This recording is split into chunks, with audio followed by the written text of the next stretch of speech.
pledge allegiance to the flag of the United States of America and to the republic for which it stands, one nation, under God, indivisible, with liberty and justice for all.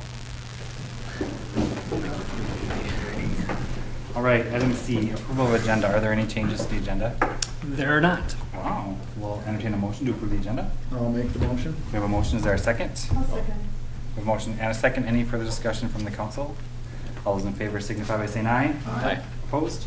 Motion carries.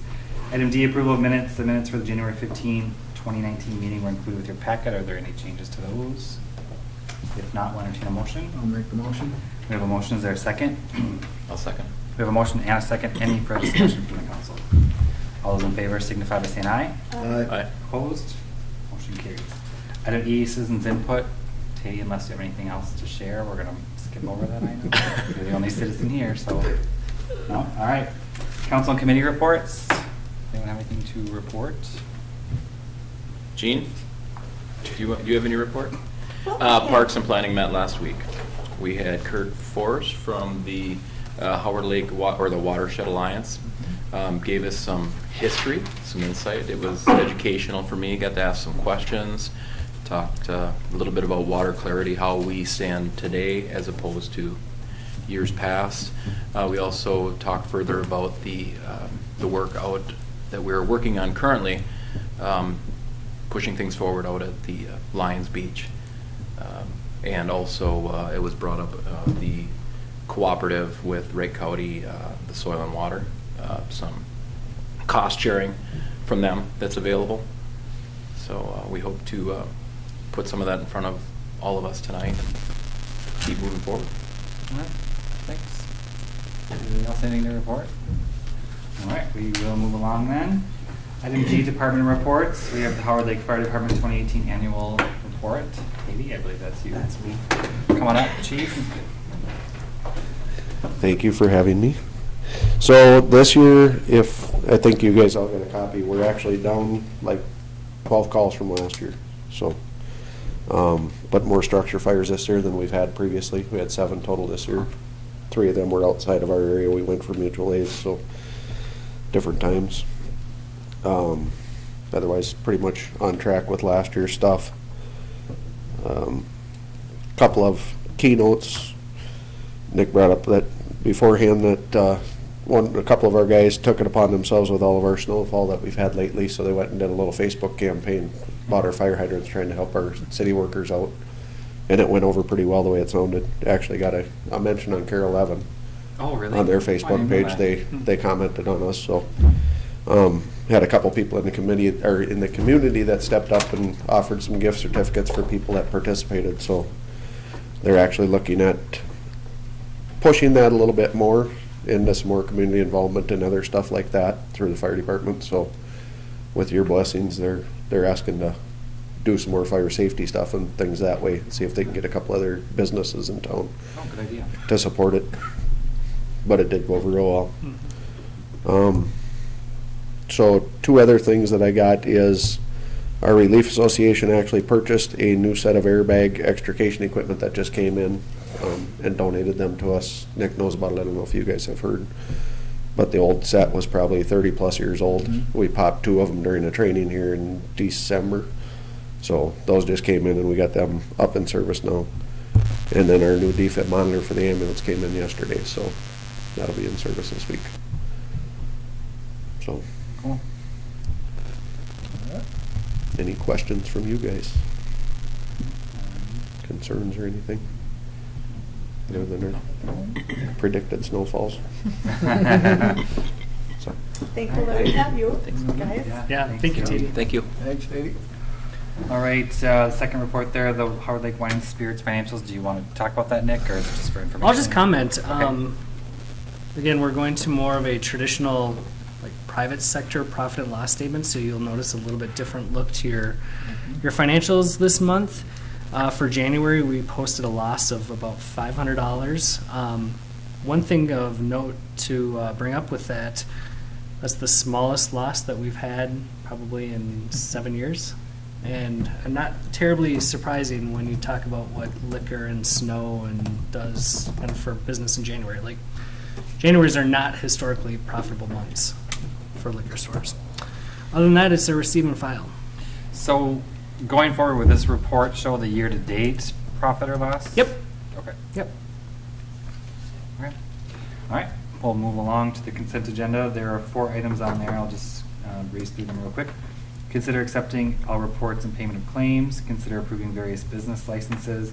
Consider approving shift lead duties and compensation for sales clerk at the Howard Lake Wine and Spirits.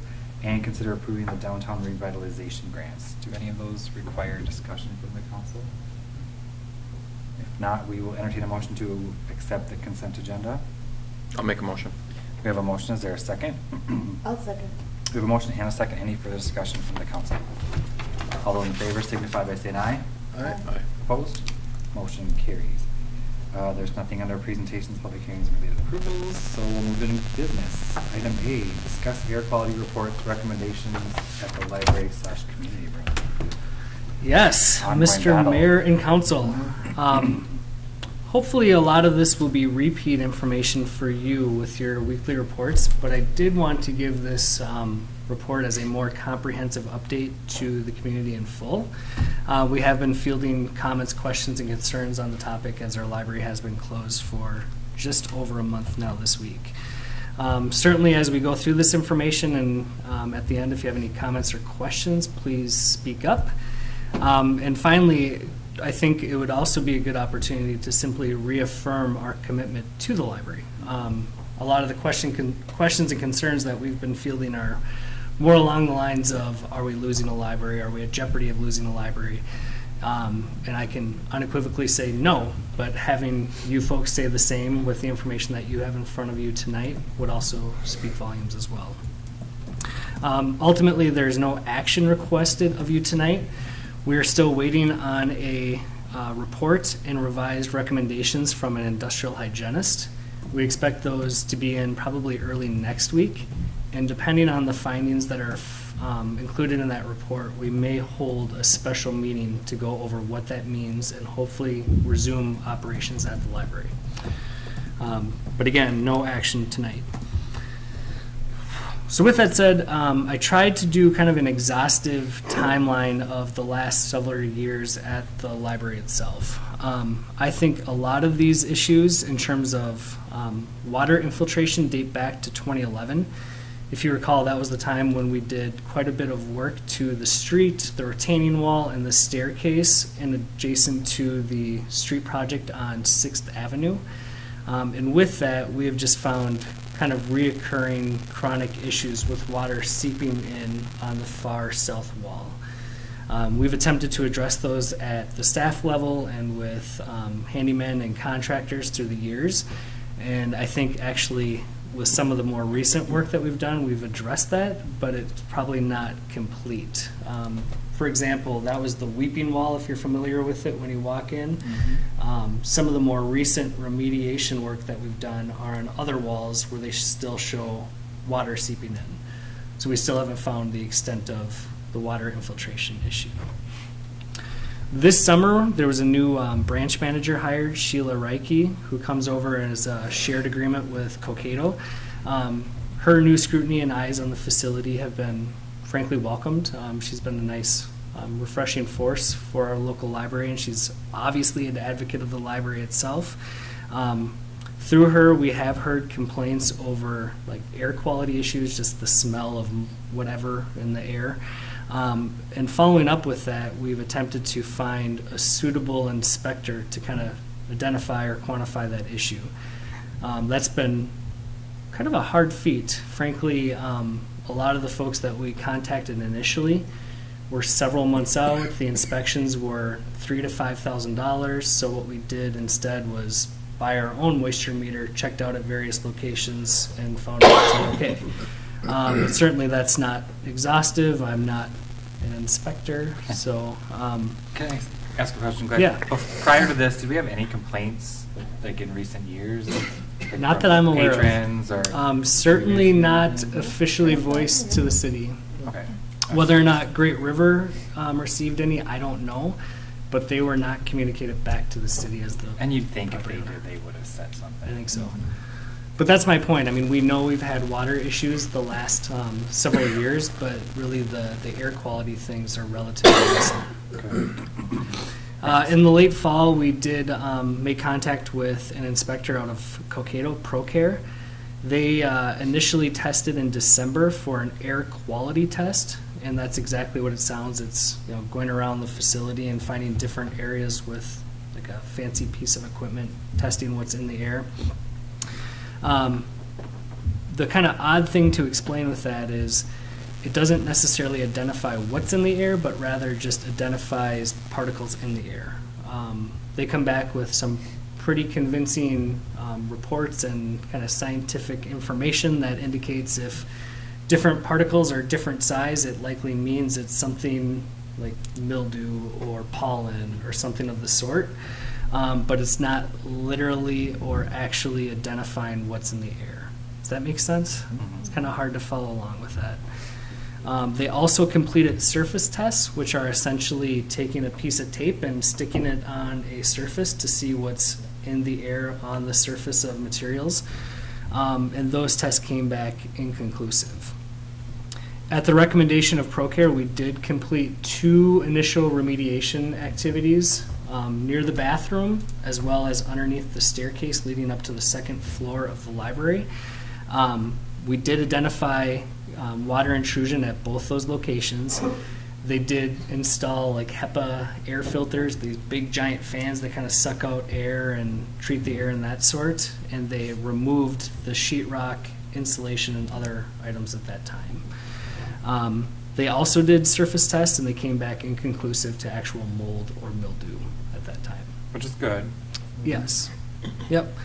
That still means that we have a water infiltration issue that we need to track down and kind of figure out the source of and fix it overall, because ultimately water in that type of space could potentially turn toxic, if not already. So what that means, and more recently, we did reach out to the League of Minnesota Cities, who hired a 2nd industrial hygienist. To date, that would be the 1st industrial hygienist. The first was a mold inspector, and they completed additional air tests. They completed additional surface tests as well. That is the actual report and recommendations that we're waiting on. The initial comments and feedback that we have received from the industrial hygienist are a little bit more optimistic, I would say. She confirms that if you have water, you should really find out what the issue is and fix that, because it could be, potentially something that would impact indoor air quality. But that being said, her conclusive comment on her initial email was she didn't see, smell anything that would really lead her to believe that we would need to keep the library closed. Now, mind you, that was before tests are sent and received back, but for whatever that's worth, that was her verbal analysis of the facility. The samples that she did take are ultimately being turned into cultures to figure out what they are and tested for what the actual air consists of and that sort of thing. And from that, she's going to actually revise the remediation plan. What she has suggested, again, verbally at this point, is to go about 2 feet past where you identify the water issue, fix the water issue, replace the sheetrock, and move on, which is in a pretty stark contrast to the first remediation plan that we received that essentially said rip out 100% of the sheetrock, all of the insulation. Now, mind you, I think some of the goal and motivation with that first remediation plan, every day that we disrupt service is kind of an issue with a local library. And what the revised remediation plan will say is drill holes every foot, 2 feet, 6 feet to figure out if there's an issue and remediate, assess where you're at, and if necessary, keep going down the line. So ultimately, we may end up ripping out 100% of the sheetrock anyway, but in the meantime, that process takes longer. But still, as that service has been offered through our League of Minnesota Cities Insurance Trust, we're more or less bound to follow their recommendations because they won't pay out a claim unless they agree with the findings. They've been very helpful to date. They're the ones that identified and sent over the industrial hygienist in a matter of a day. So I very much trust and appreciate what they're telling us, but we are waiting on the report from those folks to figure out what it really means and how we address it. So that's kind of the background, I guess, or what we found to date. Does that make sense before I move on to some of the additional items? Yeah. You can do that, thanks. Some of the questions that we've received are in regards to setting up a temporary library. And I think the conversations that we have had with Great River Regional Library have actually centered on that as well. They've been very good, very supportive. I've had no indication that this is a scare tactic to close the library, to do anything dire with our library here locally. Rather, they just want to do what's right for patrons and their staff. That being said, to set up a temporary library, they would have to set up internet connections, move computers, move the entire book circulation as well. And they've done that a few times, and they estimate that to take anywhere from 6 weeks to 2 months. So kind of our over-under on that is if remediation of whatever this problem is going to take significantly longer than 2 months, is when you would see me back here suggesting that we find an alternative location for the library. So wouldn't they have to remove all of the materials anyway? They remediate, or? The remediation is pretty precise. Basically what they do is they set up a containment area, which is plastic with plastic layered so that even when you go through it, kind of like a front entry, you're not exposing the contained area to the uncontained area. And that's really coming down to the perceived kind of length of time that you might have disruptions, or even the perceptions of our patrons. Because even if we know that there's not an issue and we're trying to find the source of the water, you're still going to walk into the library and see plastic. Right.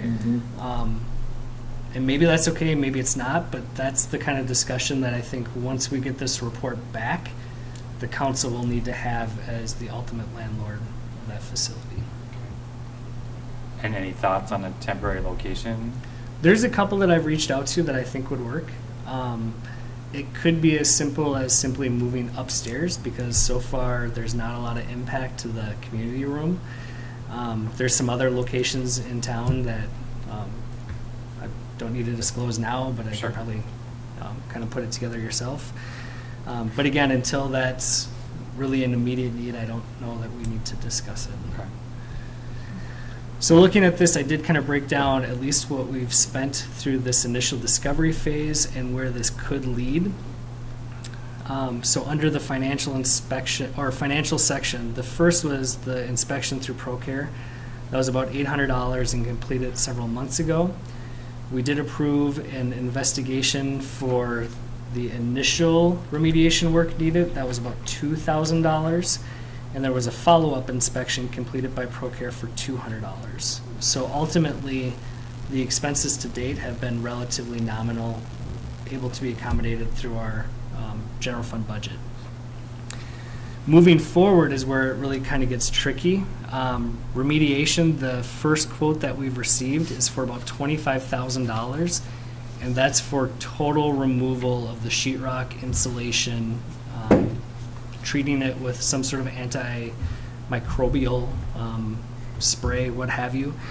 But again, at this time, the league is not willing to pay that because they want to see the revised inspection report, the revised remediation report from this industrial hygienist.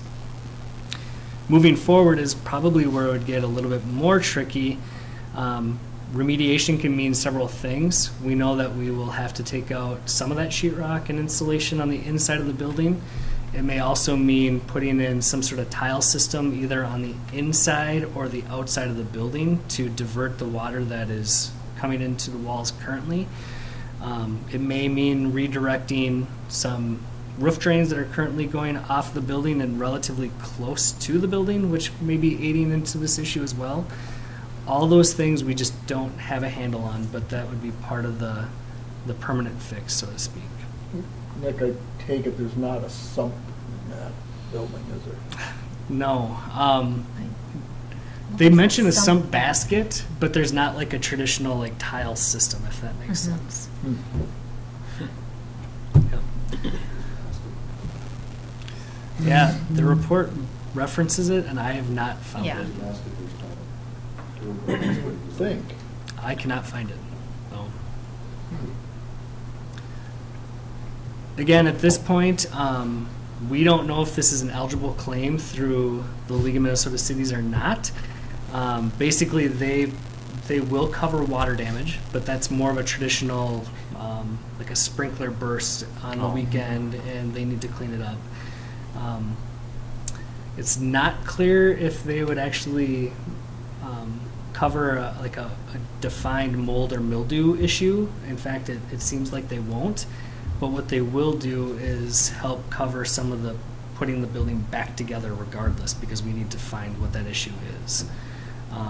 So right now, frankly, more unknowns in terms of what's covered and not.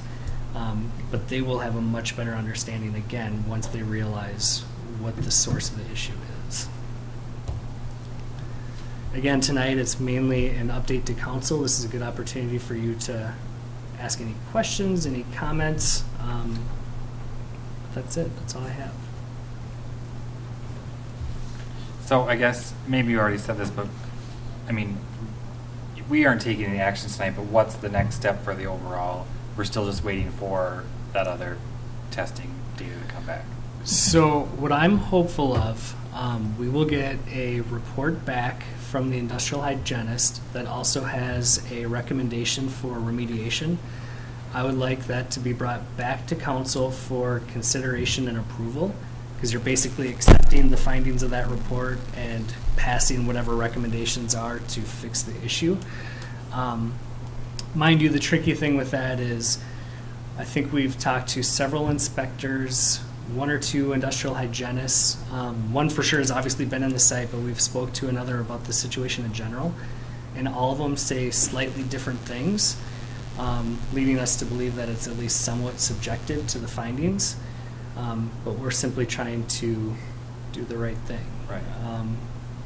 That's kind of my convoluted way of saying you might accept that report and suggest resuming library services. Meanwhile, Great River might say, we need to see the total remediation done. We don't want to see this white plastic.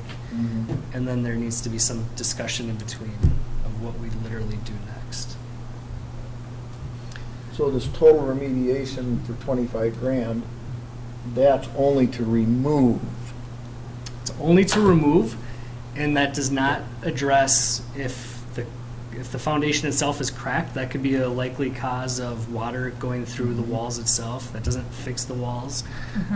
If you need to treat the walls, there's a product that you can actually put over the walls that keeps the water out, similar to like a really heavy-duty vapor barrier. None of that's included in this remediation. That doesn't protect the walls, though. You're still going to have a water issue. Yeah, and with that, Especially if that's placed on the inside. yeah, so typically what you see with that is you see that barrier put on the wall, and then you trench something on the inside to carry the water away so that it never actually enters the building itself. But if you got a water problem on the exterior of the building, that's got to be taken care of too. Otherwise, Exactly. you're just going to further damage the structure. Yep. So one of the more recent contacts that I've made is to basically a fancy contractor that only deals with the exterior envelope of buildings. They'll go into the roof, the foundation, the grading away. And they help with instances like this too. Okay. So at what point, I mean, you said we'll likely see it again. This will come up again next month, but I guess I'm a little bit concerned about library service and how long do we wait before we just relocate or, temporarily relocate or do something? Because now we've been closed how long, did you say? A month yesterday? Yeah, I mean, Yep. I feel like people are already missing it and it's only going to get worse. And, just like anything that's closed temporarily, you tend to lose people permanently because of that. And I would hate for that to happen. Yeah.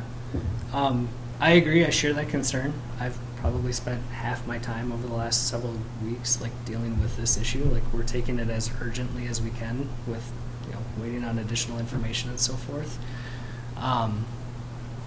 When we get that report back, I really think you'll have a special meeting request, which would be for next week, which would then dictate our next steps of action. I think the next steps of action will be to reopen a library. I'm being optimistic with that. But if they're not, at that point, we'll be discussing alternative spaces. Okay. Yeah, being that it's the middle of winter and we've got not really a historic snow fall right now, but we kind of do. It's really hard to tell what's gonna, to pinpoint some of the other water problems that you have. Right. You can almost do nothing until spring thaw. Right. You are spot on. But some of it, if even with that, where we could resume services at that location, as long as the air is safe, as long as we don't find toxic levels of material in the air, we can have a wet basement. I mean, a wet basement is not unheard of. Every house I've ever lived in has had water in the basement. Again, that comes down to your comfort level in that report, working with Great River on the suggested course of action as well. Short term, do any of those organizations have any suggestions on the air quality or their perceived? It smells musty, it smells moldy or whatever. I know what I did at my house. You know what you did at your house to help improve that, but yeah, what do they so say? That's a really good question. So first, a lot of what has been done may have actually addressed the worst of the worst. Like, we took intentional samples by the bathroom and underneath the stairs because the air quality test suggested that those were the worst areas. Yep. So now, as this industrial hygienist comes in after the fact, it may simply be better. Like, we may have made improvements with the work that has already been done. Okay. I have asked everyone that has been in that building with this information, like what to do or how this is solved. And that gets back to the tile system, the vapor barrier, the landscaping. It's kind of those obvious answers when you have. Yeah. And it's likely going to be a Water combination of all of it. And we've addressed the HVAC within that building too, to make sure that everything's up to snuff on that. Yeah. It has a solid HVAC system, but one thing that the remediation quote of $25,000 includes is cleaning out all of the ductwork. Some of the maintenance stuff that is good housekeeping regardless. And I wouldn't know in that building, but would it have a exchanger in there? It does not. Talking this over with staff, that's something that's actually been discussed in the past and just never gone forward with for whatever reason. That predates me. I've never heard of that until recently. Again, that might be part of the solution, but something like that won't be the only solution. And to your earlier comment about perception, I should have mentioned this earlier. A lot of this comes down to an individual's sensitivity to whatever's in the air. And that's the same with the room that we're sitting in now or the library or your home. I could be just fine, but you could have some sort of increased sensitivity to whatever you're breathing. So it's not completely unheard of that with staff turnover, you just have different sensitivities to this. Okay. Old books do smell. Right. Might be sensitive to that. I think in the meantime, again, some takeaways. One, lots of testing. We're not sitting on our hands. We're still moving forward. The testing that we've received to date isn't terrible. Frankly, we want to figure out what it is before we resume services, but at least to date, it's not the sky is falling type information that we could be having. And the last piece, we do have about 12 little libraries around town that have been instructed to make sure that they're full of books, and we have a map that will be going on our website tomorrow.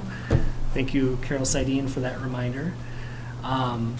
You can still drop off books at the Howard Lake location. The book drop is still accepting books. That's checked daily. In the meantime, libraries are still open in Cokato, Buffalo, Delano.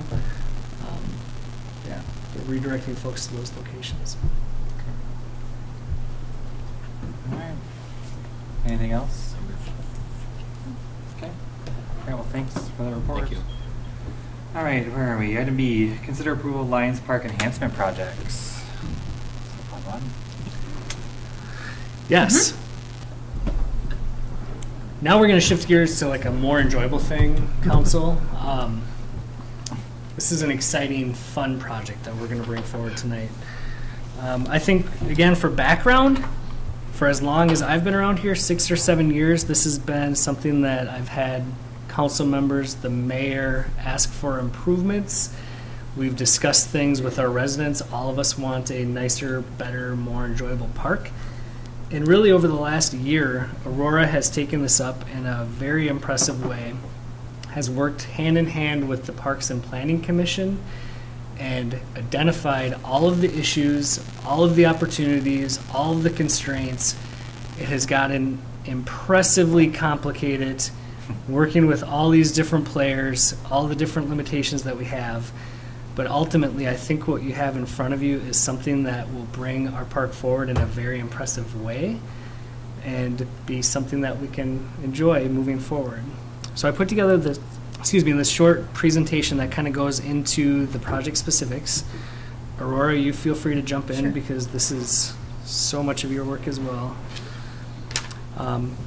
And while there's a lot of complicated goals, ultimately what I want to show is everyone in their own head has an idea of what this park should be. It might be a little bit different for each individual person. People talk about swimming there as a kid, they talk about fishing there, they talk about just simply looking at the lake. We want everyone to enjoy this. That is the single goal of this project. And I think as you go through the minutia of forming a project, it gets unnecessarily complicated, so I want to just show some fun, happy images that we will have at the end of this, which are people enjoying our lake. That being said, there's a lot of specific goals as well, and it's been a challenge and a fun opportunity to consider them all in tandem. First is to accommodate all the types of park and lake users, keeping in mind that we have 300 feet to incorporate fishing from a dock, fishing from a boat, swimming at a beach, looking at a lake, playing on a playground. There's just a lot of activities in a relatively small area to be considerate of. The single biggest one that we've heard time and time again is establish a quality, clean, and enjoyable swimming beach that's also handicap accessible. The plan that we're bringing forward, that I'll show you in a minute, is considerate of those things. It's mindful of a lot of issues that we have on the south side of a lake. It's realigning a swimming beach to be easier to maintain. Just a good project to go forward with. The next one, improving sight lines and reducing the excess vegetation. No mystery, no one really likes a lot of what's going on there in terms of overgrowth. We're going to incorporate where we need to, but we're going to reduce the rest to help us enjoy the actual view of the lake as well as use of the green space on top. The last one, stabilize the shoreline. Looking back at historical pictures and some of the comments that we've heard from the Parks and Planning Commission, you used to be able to just walk into the lake. You can't do that anymore, and a big part of that is the new uses at that site that have also caused pretty considerable soil erosion. So we want to stabilize the shoreline where we need to and enhance it in other areas. We have a lot of limitations, restrictions, and requirements to keep in mind as we're trying to make something that is beautiful and enjoyable. First, the shoreline preservation area, that's the large overgrowth, that's not the rain garden. We're required to keep that because we are located on the lake and you need to have that as an active buffer. I think the solution that we have in front of us changes the type of planting so that they're shorter, and for the most part we hide them into the hillside itself so you just don't see them at all. The next one, we need to keep the rain garden. That's a requirement again of the DNR, but also some of the funds that we've received in the past. As a note, fill is generally prohibited. We will be filling to the accordance of a DNR permit, but for the most part, filling anything in a shoreline overlay district is very hard. The new DNR officer that we have for our area is actually actively enforcing this issue. I know of some residents that have gotten ticketed in the last year over filling just wheelbarrowfuls of soil on their properties, completely ambivalent to these requirements. The next one, there's just a lot of grade changes that we've discussed too. If you are standing near the swing set looking over the lake, it's almost a 10-foot drop to the water level of the lake itself. That dissipates as you go towards the bathrooms, but that's still a significant difference when, again, in your head, you're thinking of a nice, easy slope to the lake. As mentioned before, the maintenance issues, the south side of the lake is typically the one that receives most of the abuse in the form of weeds and wind damage. So we want to kind of work around that to the best of our knowledge and ability. Excuse me. And finally, again, I can't tout Aurora enough. All the design iterations, all the permitting, all the requirements, all the wants, needs of the community, of the Parks and Planning Commission, of the council, still need to be approved for permits, still need to be approved by the DNR, still need to be approved by Wright County Soil and Water. You've done just such a wonderful job making those things come together. Again, in terms of the diverse uses and types of park users, I've kind of iterated on this previously, but there's a fishing pier, a boat launch, a swimming beach, a viewing area, there's picnics, and an active play with the playground itself. And I reference that because this picture, I think, is especially telling, showing the historical uses of this park. Huh.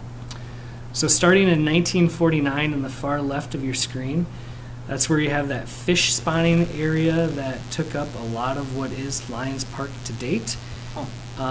If you look closely, it gets very grainy, but that's a gravel road that's connected to a gravel parking lot that's connected to a sand beach. All in that same area. That's crazy.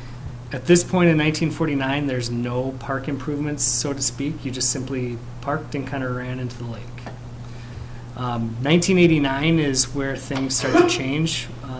We looked at each year individually. It seemed like 84 and 89 were bigger changes to this park to bring it to more what you see today. But with that, the fish spawning area is filled in. There's at least some sort of structure there. I don't honestly know what that is. And again, gravel parking lot leading to a fishing pier and the swimming beach. In 1999, at that point, the Lions had built the restroom. If you look in the back, the old playground was in place and the pavilion was there as well. If you look closely, the parking lot was not a parking lot, it was more of a loop that went around that area. The parking lot came after this. Interesting to note as well, the old playground is almost probably 40 feet closer to the current bathrooms than the new playground. So again, the transition area has kind of extended out as well. I show the 2013 well-intended improvements that just haven't worked out.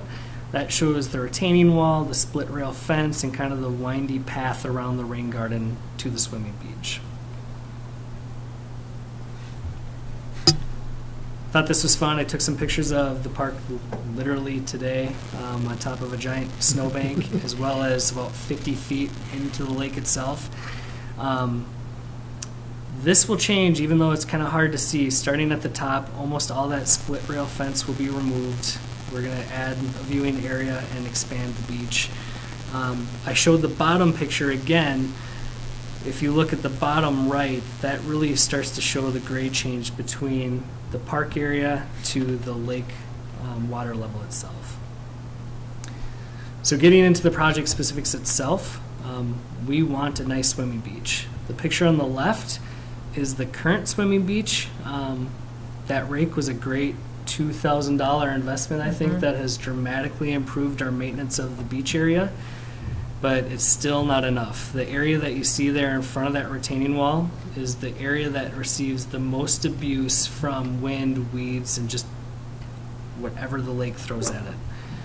On the right, the Parks Commission has recommended moving the actual swimming beach area in front of the restroom area. This would allow for that gradual slope from the bathroom down to the beach area itself. The path that you see there is actually a concrete path that would be handicap accessible with a pad of concrete at the bottom so that folks could enjoy the beach area that have limited mobility. This is an older rendition. The retaining wall that you kind of see there with the riprap is no more. It would simply be a grass to sand conversion. You would not see the stairs. And again, the intention with this is to have a nice swimming area that's easier to maintain, that does not receive the abuse that further to the west does. So if the riprap and wall is gone, I mean, isn't there some issue of the sand eroding back into the lake? So what we For the found runoff? is basically the retaining wall was too close to what has become the ordinary high water level. Oh, So we're not necessarily going closer to the water in that regard. We're moving back inland. So you might still see the erosion and weeds and so forth closer to the water, but it'll be easier to clean and you'll still have more sandy beach further up. Yeah, and that'll just be an ongoing maintenance item, especially being a south beach, but really at any kind of manufactured beach, we're just gonna have to go in every few years and add sand. right. Okay. So that would be expected going forward, that we would continue to have to do Well, and that. keep the grass a little longer and you know, kind of all those Right. normal things. Okay.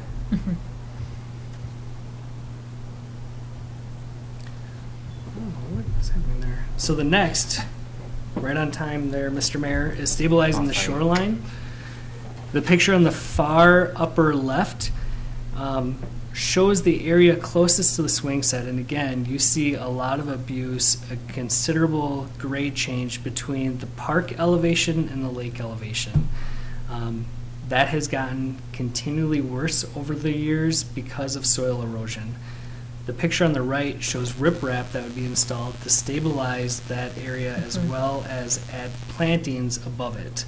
That would become our new shoreline preservation area. You would see it from the lake. If you were on a boat in the middle of the lake, you would look at the shoreline and see greenery. If you're standing at the elevation of the park, you look over the hillside and you don't see any of it. Which I think is just kind of a nice selling point to the overall area. So how is the sightline then from like the beach to the playground? That's a good question. That You know, was something that Your the opinion. Parks and Planning One Commission here, one considered there. at length. If you look at the proposed sketch, it does show the park area, and if you go over here, if you can see where my cursor is, to a viewing area, it's a very strong recommendation of the Parks Commission is a softer transition from the upper level to the swimming beach. We don't have the final answer to this yet. It could be problematic in terms of like riprap or whatever that product is that funnels sediment and so forth to the same beach that we're trying to keep clean. But I'll say it again, Jason, you can chime in on this with council comments, but that is a very strong desire, is that eyesight and transition from the playground to the beach. Well, and I would say with this revised plan, removing the existing plantings that are there Oh, yeah. currently block the view of the beach. Right, Like yeah. if you're at the beach Yeah. and you look Right. up, you can't see. If you're at the playground area and you look down, you can't see. When we remove those, replant them in a lower area and with lower growing plants, that's going to help a ton. Right. Yeah. I mean, if Just you by wouldn't- removing 4 feet of. if you didn't know there was a beach there, you wouldn't know it by standing Right. even up on Yeah. the playground. Right. That's a great comment, Aurora. And actually, you can see it on the bottom left, the playground here with the concrete edging. This square here essentially is the shoreline preservation area that serves no useful purpose aside from disdain in the community. That's what goes away.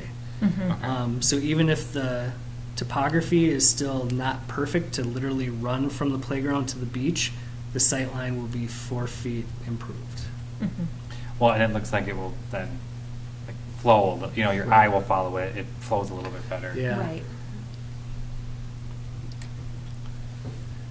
The next, we would like to create a parking lot grade viewing area of the lake.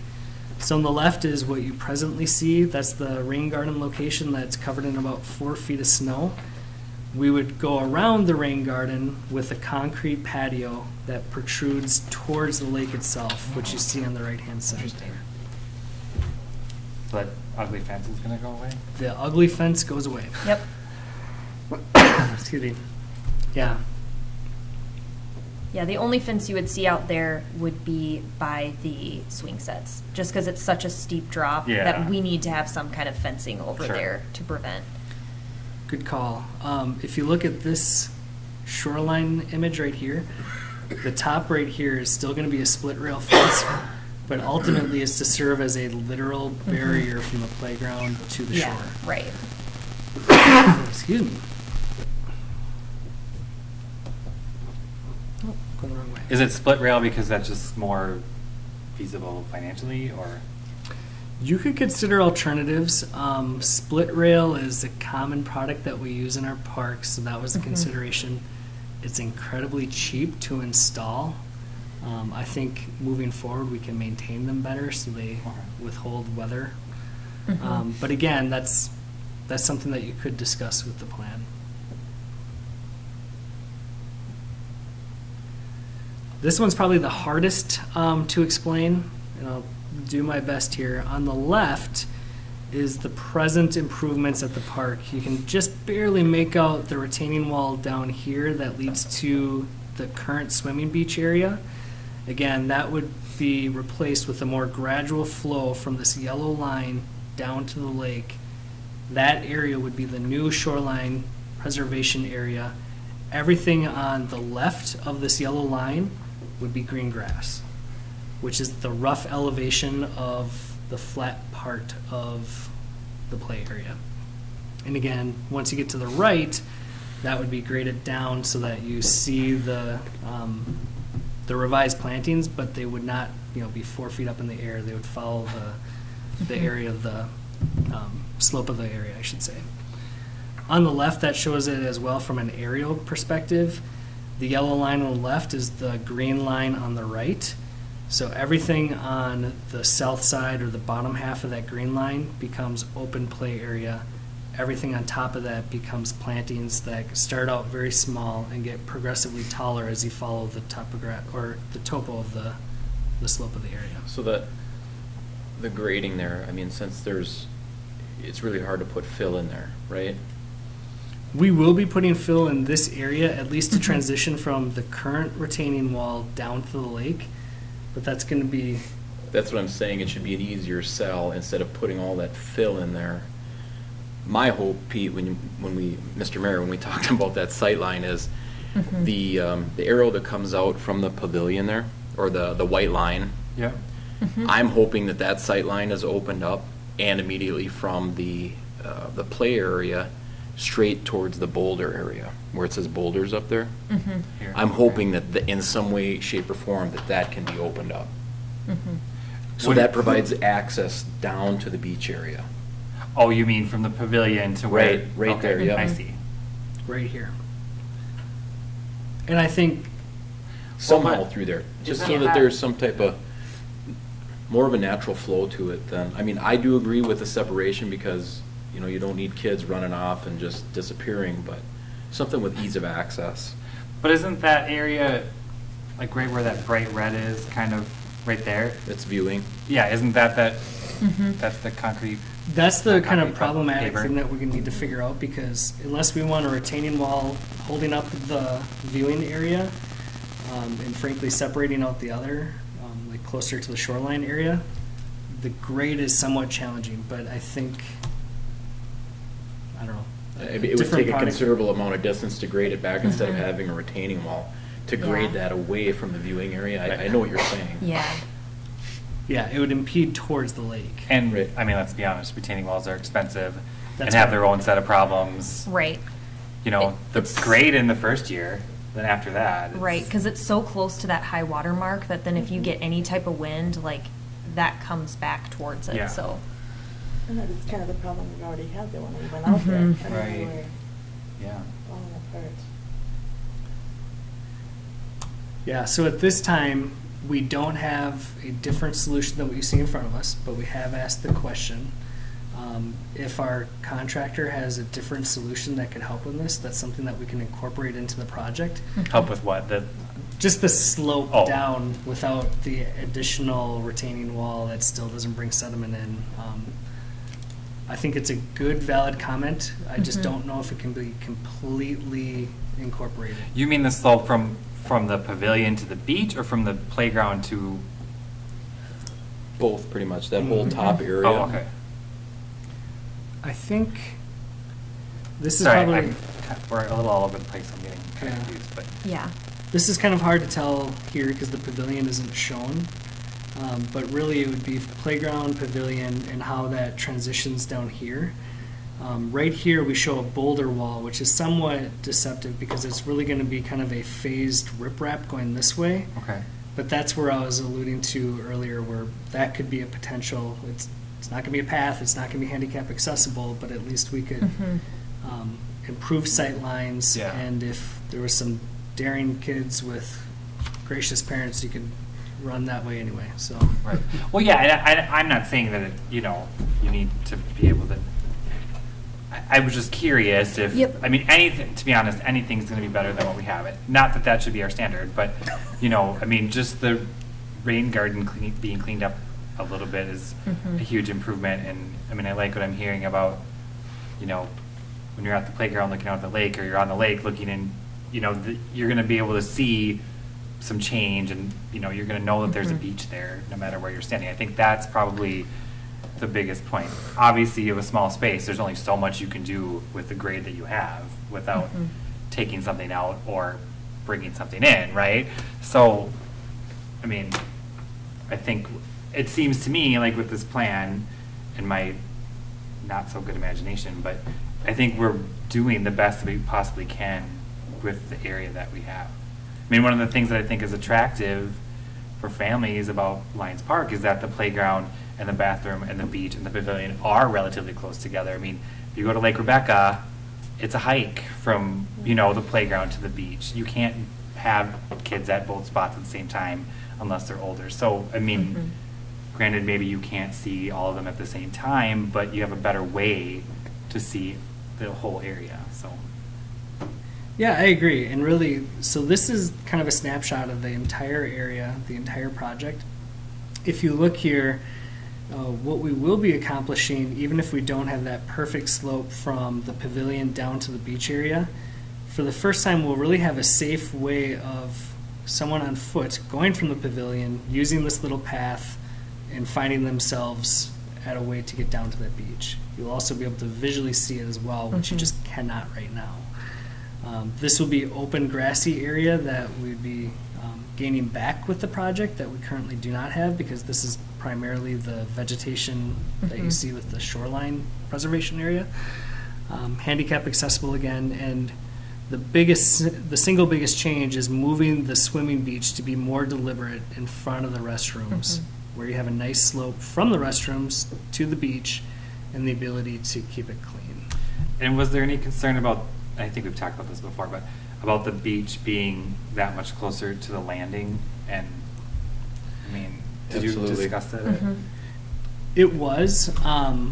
We also pointed to, within 30 miles of here, probably a half a dozen areas where it also happens. Not saying that that's right or not, or a reason to do something, but ultimately what it came back to is being vigilant with your kid, fishermen being vigilant with their surroundings as well.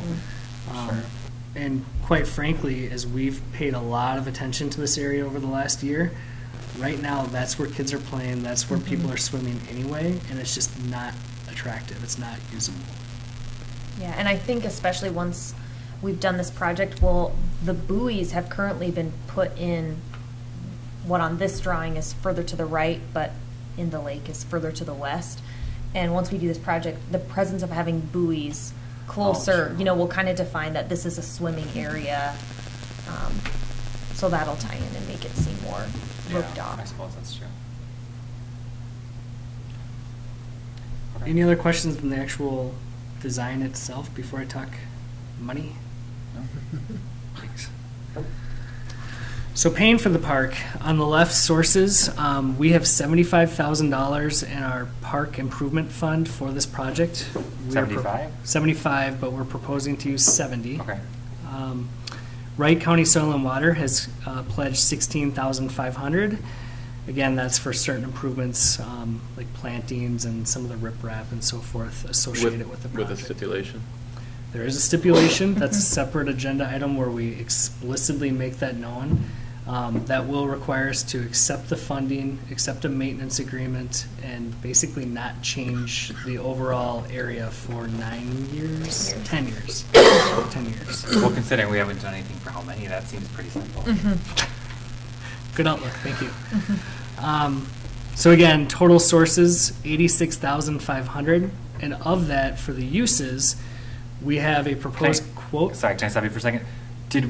Was there a hard ask to the Soil and Water Commission, or was that just something they offered? How did we get that?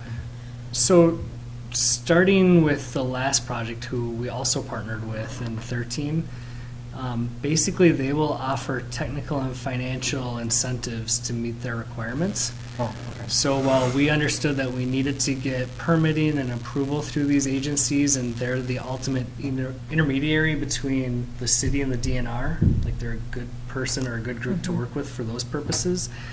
If we have to work with them anyway for those reasons, we should try to get as much financial contributions as well. Okay. Yeah. I was just going to say, we explicitly sought them out even before we brought it to the Parks and Planning Commission, because we had to go to them to say what's even possible Right. here. And so we met with them on site a couple of times just to discuss some of the issues and say, you know, we put this in, these are the problems we're having, with that specific ask of, we will need financial help to do that. Okay, thanks. Yep. For uses, we have a quote from JK Landscape, who's been frankly great to work with. This has seen so many iterations, so much back and forth between stakeholders and permitting agencies. They've kind of schlepped along with us and been enjoyable to work with. Are they local? I forget. Clearwater? Okay. Yep. So we have a quote of $68,984. We're anticipating about $1,000 in permitting, and recognizing that we want to do this well and be considerate of a comprehensive improvement at Lions Park, we're suggesting a $7,500 allocation for additional materials, supplies, and signage. Some examples of that, honestly, I mean, we can discuss at either this level or the Parks and Planning Commission or staff, but examples include trash receptacles that we don't currently have, benches, signage, like kayak holders, just different things that will really tie in the overall project. The next item, something that we've discussed at the council level, and I think this is going to be a nice visual kind of exhibition of this. We want to celebrate it as well. We want to have a dedication or an opening ceremony. So that would be $2,000 for materials related to that. The final is just a contingency fund for 10% of the JK estimate. Now, mind you, we're not going out proactively just to spend $86,000, but we do want to fully fund this project and do it well.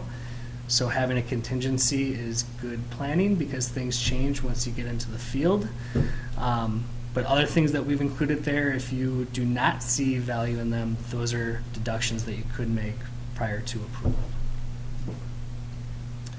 To be honest, I'm quite surprised that that price tag is as low as it is. I mean, when you consider, you know, under $100,000, well under $100,000, what really that is a small investment in such a big, you know, piece of Howard Lake, such a well-traveled park, and something that we want people to be able to use. So, you know. Yeah, I think that's a testament of a much. couple things. First, as a reminder, the very first sketch and quote that we received from JK Landscape was about $120,000. The really fun thing about how this project has come together is receiving so much input from citizens, from the Parks and Planning Commission, from the council, that we've redesigned different components of the project, made them more modest, brought the cost down overall, but still kept the overall integrity of this project to be something that we're going to be proud of once it's done. Yeah. I mean, even if you think of just a landscape project you do at your own house, and you know, you're most likely not near a lake. You know, I mean, you don't have all these extra considerations. Even that is, any small project is quite spendy. Absolutely. So I don't think this is, I mean, there's no sticker shock for me, really. Yeah. Does, Has there been any talk about a additional pier out there? Not yet. Or So, a raft?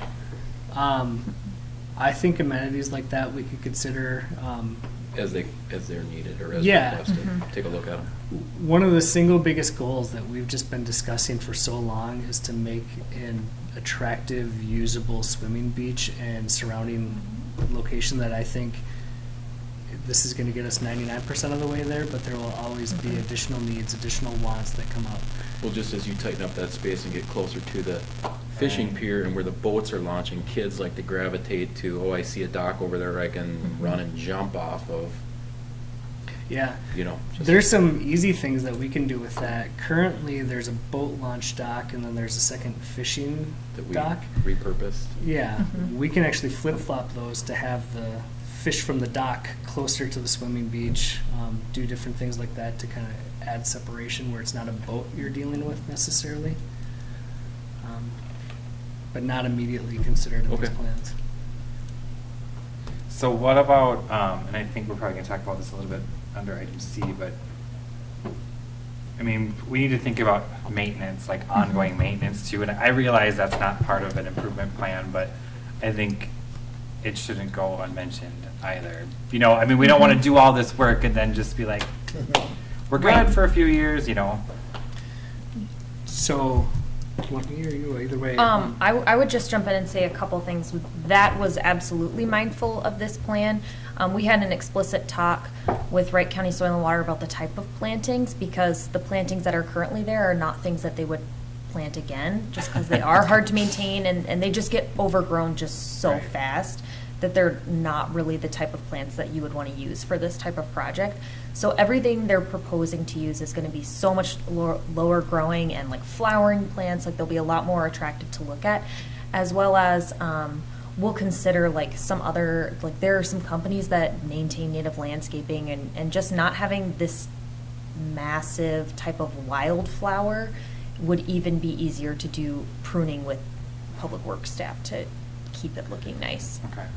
But even like, I mean, the lawn, the pavilion, the bathrooms. Yeah, I you can know, jump the in a trash little bit. receptacle, like all Mhm. of those, we need to like really think about that. Right. Mm-hmm.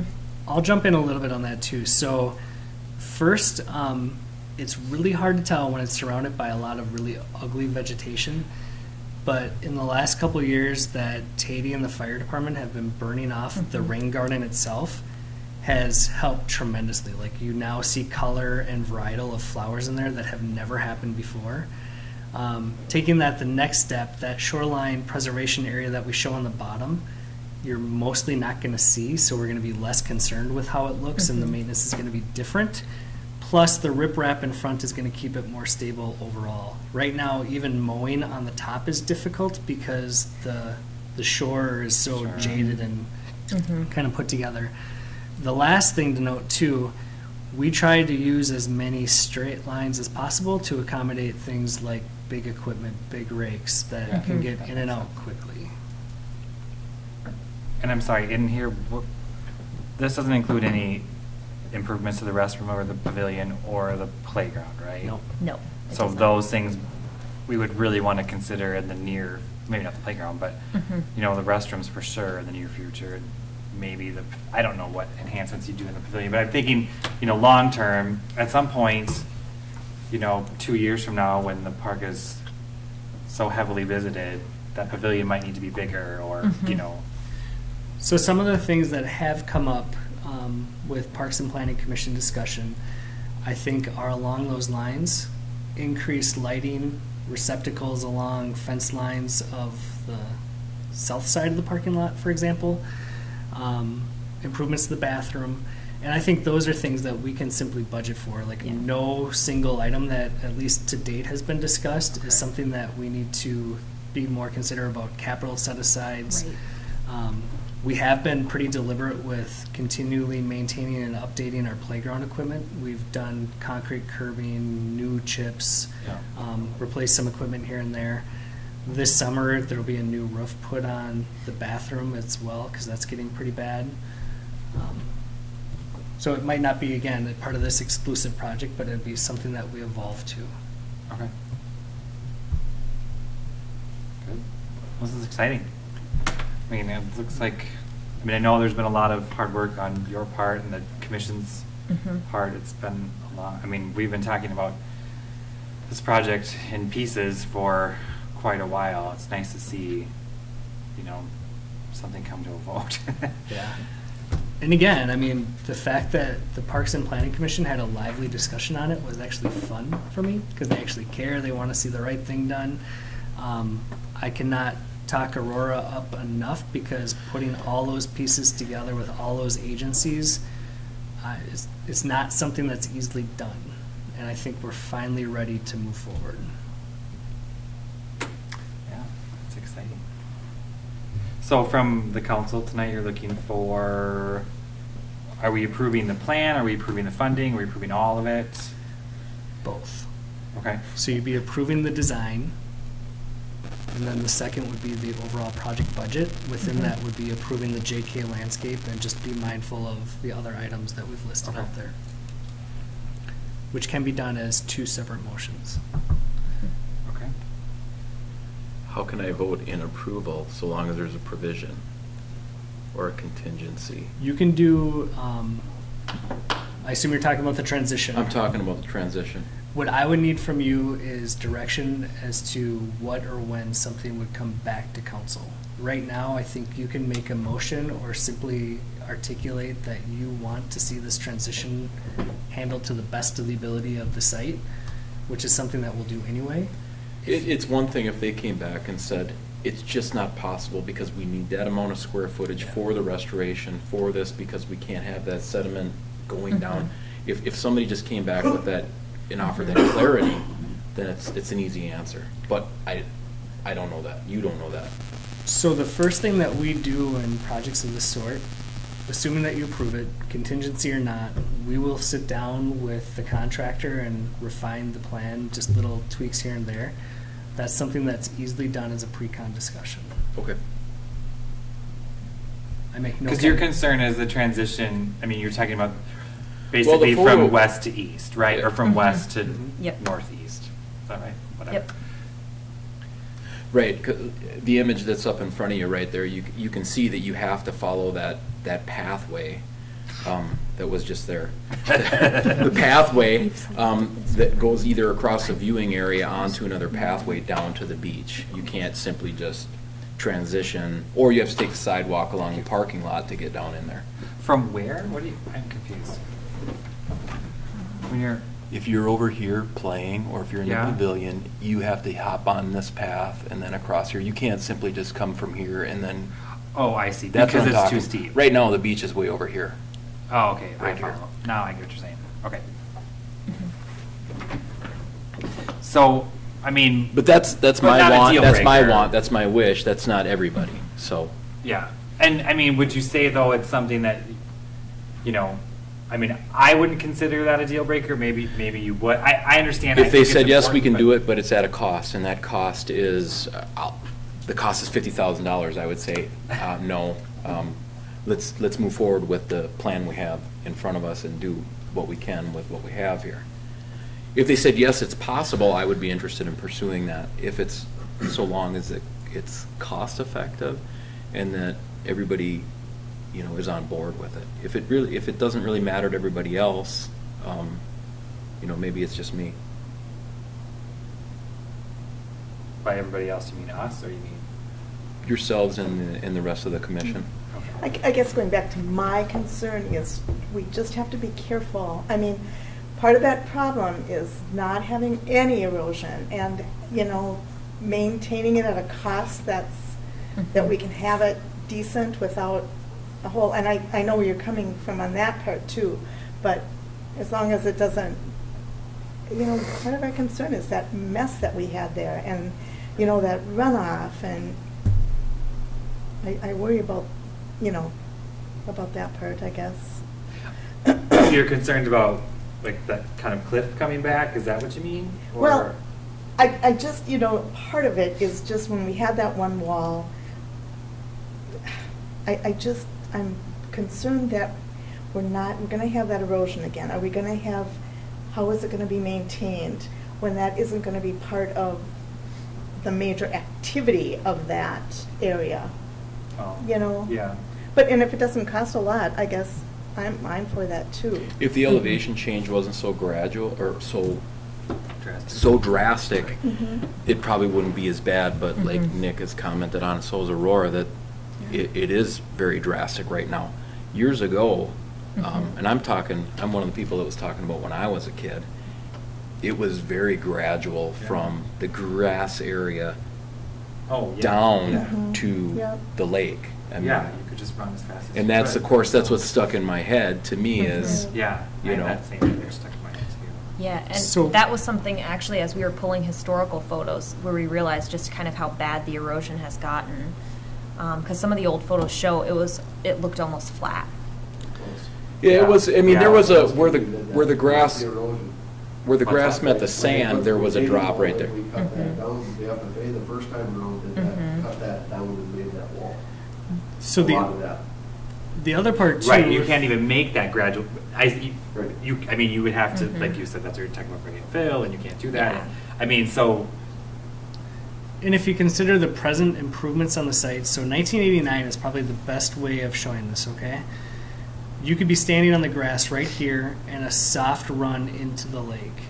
Now there's a parking lot there. Now Right. there's a pavilion. It's pushing everything closer this way or further west, where that area was unusable right here anyway. Right. So now you've had more soil erosion and a completely new configuration to that park. but I do agree with you, Jason. I mean, I think, you know, I think we need to be mindful of it, and I don't think, in my opinion, it should never be a deal breaker, because I think if we can't get that, we should still try and get what we're proposing here tonight. But- Absolutely agree. But I would agree. I don't know that you Mhm. would do it as a contingency, or, I mean, you can't obviously do it as a bid alt, because that's not an option, but, Mhm. so I guess I'm in favor of, I would like to hear what they come back with. Sure. As long as, you know, you folks are Mhm. taking it and Yeah. asking and presenting it to them. Yeah. Is I it mean, possible? Mhm. That's an easy ask that doesn't need to be part of a motion. You just need to Mhm. trust us that we will do it and follow up with you on it. Mhm. The immediate work that you're going to see on this, because you actually will see work probably within the next month or so, is the installation of riprap and some Mhm. shoreline. with all that snow there. Yeah. It's the easiest to do when you can access from the lake I instead of from the suppose. top. Yeah. Yeah, I guess. Um, That makes sense. So most riprap activities happens in the winter. They've cleared off snow once before. They'll probably do it again. So you will see activity out there is what I'm getting at. That being said, the specific area that we're talking about here probably won't come to the middle to the end of the project Okay. anyway. I mean, I personally don't think it needs to come back to council, but if you would feel better if it did, I'm okay with that. You know, you being you, Jason. Right. I would just like to review what they say. Yeah. We can do that, and mind you, undoubtedly, any change will have a change to the cost, and it's Mhm. never a reduction, Yep. which has to come back to you anyway. So whatever that's worth in terms of Yep. reassurance. Okay. So then let's do this in two motions, really. Let's talk about the plan first. From what I'm hearing, we're kind of ready to entertain a motion to approve the plan with, I don't want to call it a contingency, but with the stipulation that staff will address the grading issue or the elevation issue with the landscape architect Mhm. and re-inform council of that result. I don't know, is that Mhm. kind of where we're going? Okay. That will be the motion, whoever wants to repeat it. Just Or so you know. whatever motion you want to make, I guess. I mean, that's what I would do. I but- think you should make Jason repeat it. Yeah, because I was so clear. So we will entertain that motion.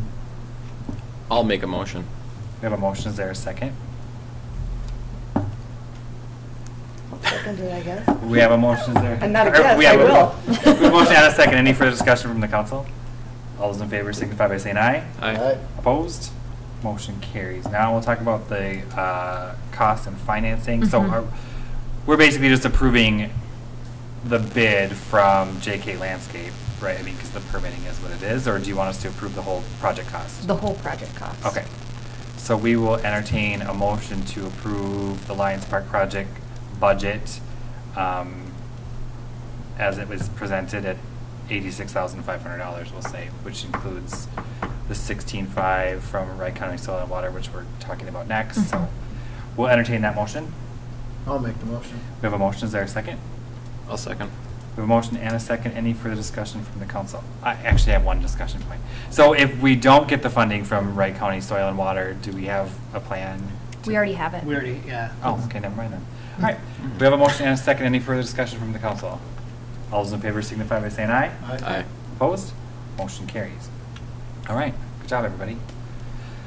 Let's see, item C, to consider approval of Wright County Soil and Water Project contribution to Lions Park projects. Sure. Um, Too much. Sure. So, exactly what we've been talking about as part of this Lions Park project, we've been working with Wright County Soil and Water Conservation District, and we wanted to work with them on getting the plans approved by their body first, so that way we wouldn't come to an agreement on this is what we want to see and then find after the fact that this is not going to work or they won't be able to fund it. So they actually saw these plans and approved a cost share at their January meeting of $16,445. Those monies are stipulated for only specific items as part of the JK landscaping quote. They can only be used for, you know, things that pertain to their interests, Sure. such as the plantings and shoreline and such. But it's a contribution to the project nonetheless, to the tune of almost 25% of the JK landscaping work. So it's a pretty significant contribution to the project. But because it is a cost share agreement that says it will maintain this area that they've contributed to for 10 years. We wanted to put it in front of you to, you know, knowingly agree to, like, yes, we're going to agree to keep this for 10 years, as well as accept the funds for this project. So, Is there, with the plantings that they've suggested or the vegetation, is there any guarantee that, I mean, this is all low. This is all spreading. This is not vertical. These are Right. not 3 to 5 feet. So When they say we need to maintain it for 10 years. right, and especially when they say maintain, what they mean is we couldn't come in and within that 10 years and rip it out. Or Say plant we don't something want else, plantings or- anymore. We're going to rip it out and put something else there. That's more specifically Okay. what it's tied towards. That we can't just get rid of it. Agreed, and they have learned quite a bit. So Howard Lake was actually the pilot community for this type of product back in 2011. I remember. Yeah. The plantings that are used and the manner in which they're planted is night and day different in 2019. Who is our Wright County Soil and Water representative? We have 2? Or what district? So we work with staff. Yeah. Oh, okay. But You the work staff liaison is Dan Nadeau. He knows his stuff. He's Mhm. half office, half field. So I mean, Yep. he's heavily involved with this project. I know Commissioner Burrell is on the board or on this as well as the representative for Howard Lake. Okay. All right. Any other questions, council? Well, we will entertain a motion. I'll make the motion. We have a motion. Is there a second? I'll second the motion. We have a motion and a second. Any further discussion from the council? All those in favor signify by saying aye. Aye. Opposed? Motion carries. All right, item D, consider approving the 2019-2018 capital improvement plan? 2019-2020, I'm 28. assuming? Yeah. 2019 to 2028. Yeah. I just noticed that. My only contribution to this was writing that agenda. You had one job. You had one job.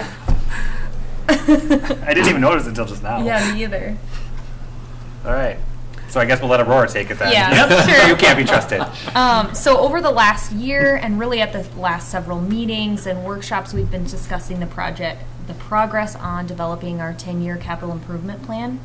At the last meeting, Shannon Sweeney presented kind of a 10-year financial outlook. We really brought him in to say, look at our fund balance, look at our debt per capita, compare us to other cities. You know, let's really be mindful of what our levy and our utility funds look like to be able to complete, especially big capital projects, but encompassing all capital projects nonetheless. So he particularly highlighted some of those bigger capital items and referenced that, you know, it built up all of these smaller items. And I know that you all were curious about, you know, what is it that we're looking at doing year over year? When do we kind of have some of these projects timed out for? And so that's what's included in this plan. A couple things I'll note before we dive into specific line items is to just highlight that we do have significant needs over these next 10 years. So something that we'll have to do is revisit this annually and decide, you know, do these timelines make sense? Do we have new needs, more important needs that we need to shuffle around resources and tackle things sooner or later depending on what the priority is? So this will be a moving document, but what's nice about having this is it'll be really easy to discuss the trade-offs. Well, if we need to do something sooner, it's really easy to say, well, what projects would we have to move to accomplish that? So, And I would say reviewing the plan annually is just as important as having a 10-year plan. Yep. Yeah, absolutely. And again, this is just a plan. It'll be, you know, dependent on you approving contributions to the capital improvement plan every year to make sure that these actually go forward. With that, we'll talk about how we're going to fund these, whether it comes from, you know, a bond, utility funds, or if it comes from our capital improvement projects, which are funded from an annual contribution from the general fund. So those will all be discussed, as well as the timelines for each specific thing. So if you're ready, we'll dive into the high-level overview of the different types of funds and what they can expect over the next 10 years. Some of our biggest needs obviously would be ones that come from bonded projects, but another considerable one is from streets as well as equipment are some of our high hitters. But to give you an idea of kind of what's built within, say, our bonded projects, if you can go to the next one. Within that is our reconstruction projects that we're planned to bond for in about 2023. Same with a new water treatment plant in 2023, 2024, a new public works facility in 2022, and then a mill and overlay of a lot of other streets in 2026. And it has lists of all those streets there for you to kind of review. So that's kind of our bigger bonded projects. So back to that point of it being a moving document. Yep. I mean, you know, the street piece of this, whether it's the reconstruction of the mill and overlay, I mean, to me, that seems like it could easily be a lot more fluid because, you know, we've all seen it. A street looks kind of okay one year, and then the next year it's completely trashed. Exactly. That's one that I would anticipate us really having to keep an eye on year after year. So with that being a bonded project, then, I mean, it's not so simple just to move bonding up a year. Sure. Where I think we can maybe see a lot more of that flexibility is on that mill and overlay projects in 2026, because those don't pledge any utility fund revenues. That's just reclaiming the pavement. Okay. Those we could maybe break into a specific street or a couple of streets and do them for much cheaper, similar to how we just did Imhoff. Last year we could maybe do one street for a much lower cost and tackle one a few years sooner or something like that. We could see something like that. It's a little bit tougher when it involves utilities because we have to pledge against utility funds. Right. Yeah, and if I could jump in too, that was one area that at the staff level we clued in on pretty early. Yeah. Frankly, there's neighborhoods that should be receiving some of this mill overlay treatment tomorrow. Yeah. Right. And we're proposing putting it out several years. I think there's some things, again, that you can shuffle around, but if you look at the entire big picture of how all these finances come together, you will likely agree that mill overlay for sure isn't happening in 2020 following a $800,000 street project. Maybe it's something that we could look at in 21 or so with that. And the other thing that we're looking at the staff level, to Aurora's point, is just simply talking to people that we do business with to find out if it makes sense to do smaller annual projects versus bonding for all of them. Oh, sure. Yep. As long as those smaller annual projects aren't like patch here, patch there, because that gets us nowhere. Which is what we've been doing. This would be a sincere mill overlay, Of the whole thing. curb to curb. The problem with mill overlay, again, you're supporting it entirely on your general fund budget, not with utilities. Right. The second part of this too, mill overlay is typically heavy in terms of mobilization because of the equipment involved. So you're going to pay $10,000 or $20,000 to bring equipment to town this year, 10 or 20 next year. That's not getting you any more streets, you're just paying mobilization, which Right. again is another reason why we put it in a larger dollar amount that we'd actually borrow for. And we're confident the water and sewer in those mill and overlay areas won't need to be addressed for another 25 years or something? The utilities. Katie's not convinced. The utilities underneath are actually built to a higher grade to last longer than the street on top of them. The ones where theory. utilities, yeah, and where we see the biggest utility issues are the ones that come as part of that 2023 project. Right. Those are the ones that need to have utilities redone. And where you see some potential to either coordinate with that 2023 project or to break it up into phases. Right now, we're showing 2023 to be about a $15 million investment, and that comes at the basically the recommendation of PFA and USDA, where we would get low interest monies. That was a discussion that we had at the council level, where you decided, do you want to do this $1 million or $2 million per year for the next 20 years, or Right. do it big? And ultimately, we opted for a single bigger year, just given the nature, the age of those street utilities that are present. And the bigger thing, working with the partners like PFA and USDA, they don't deal with grants, they don't deal with projects that are in the $1 to $2 million range. They deal with $15 million, so our grant to loan ratio would be much higher. Oh, that makes sense. Right. Well, and didn't Sweeney mention too, it takes years to get It these does. put Yeah. together. Yeah, I mean, for that 2023 project specifically, Tom, we're going to start with feasibility studies probably late this year. I was gonna say, that's Mhm. not even 4 years away, Right. Right. you know. I mean, the construction season would be April, you know, Yeah. of that year. Who knows? Yeah. Sorry. No, that's okay. That's exactly where I figured we would have discussion is on that street project, and that's why we need to keep reviewing this annually to stay on top of. Is there a way we can do any of this sooner? Is this much more of a higher priority than some of the other projects we've had planned? So we can kind of modify as we go. Taking a look and diving into some of the enterprise funded projects. If you go to the next page. Thank you. A couple that we have relative to water that we wouldn't bond for that are more ongoing type maintenance include, painting our water towers as well as getting a new well as part of building a new water treatment plant. We would also need a new well as part of that project. So it's programmed for the same year that we would bring on that new water treatment plant. As far as sewer goes, several of our lift stations will need updated control panels, so we're planning and budgeting for those, as well as adding safety grading and new hatches to a lot of our lift stations. So those are the sewer projects that we have planned. And just so everyone's aware, those lift stations are all our responsibility. They're not owned by the commission. So Right.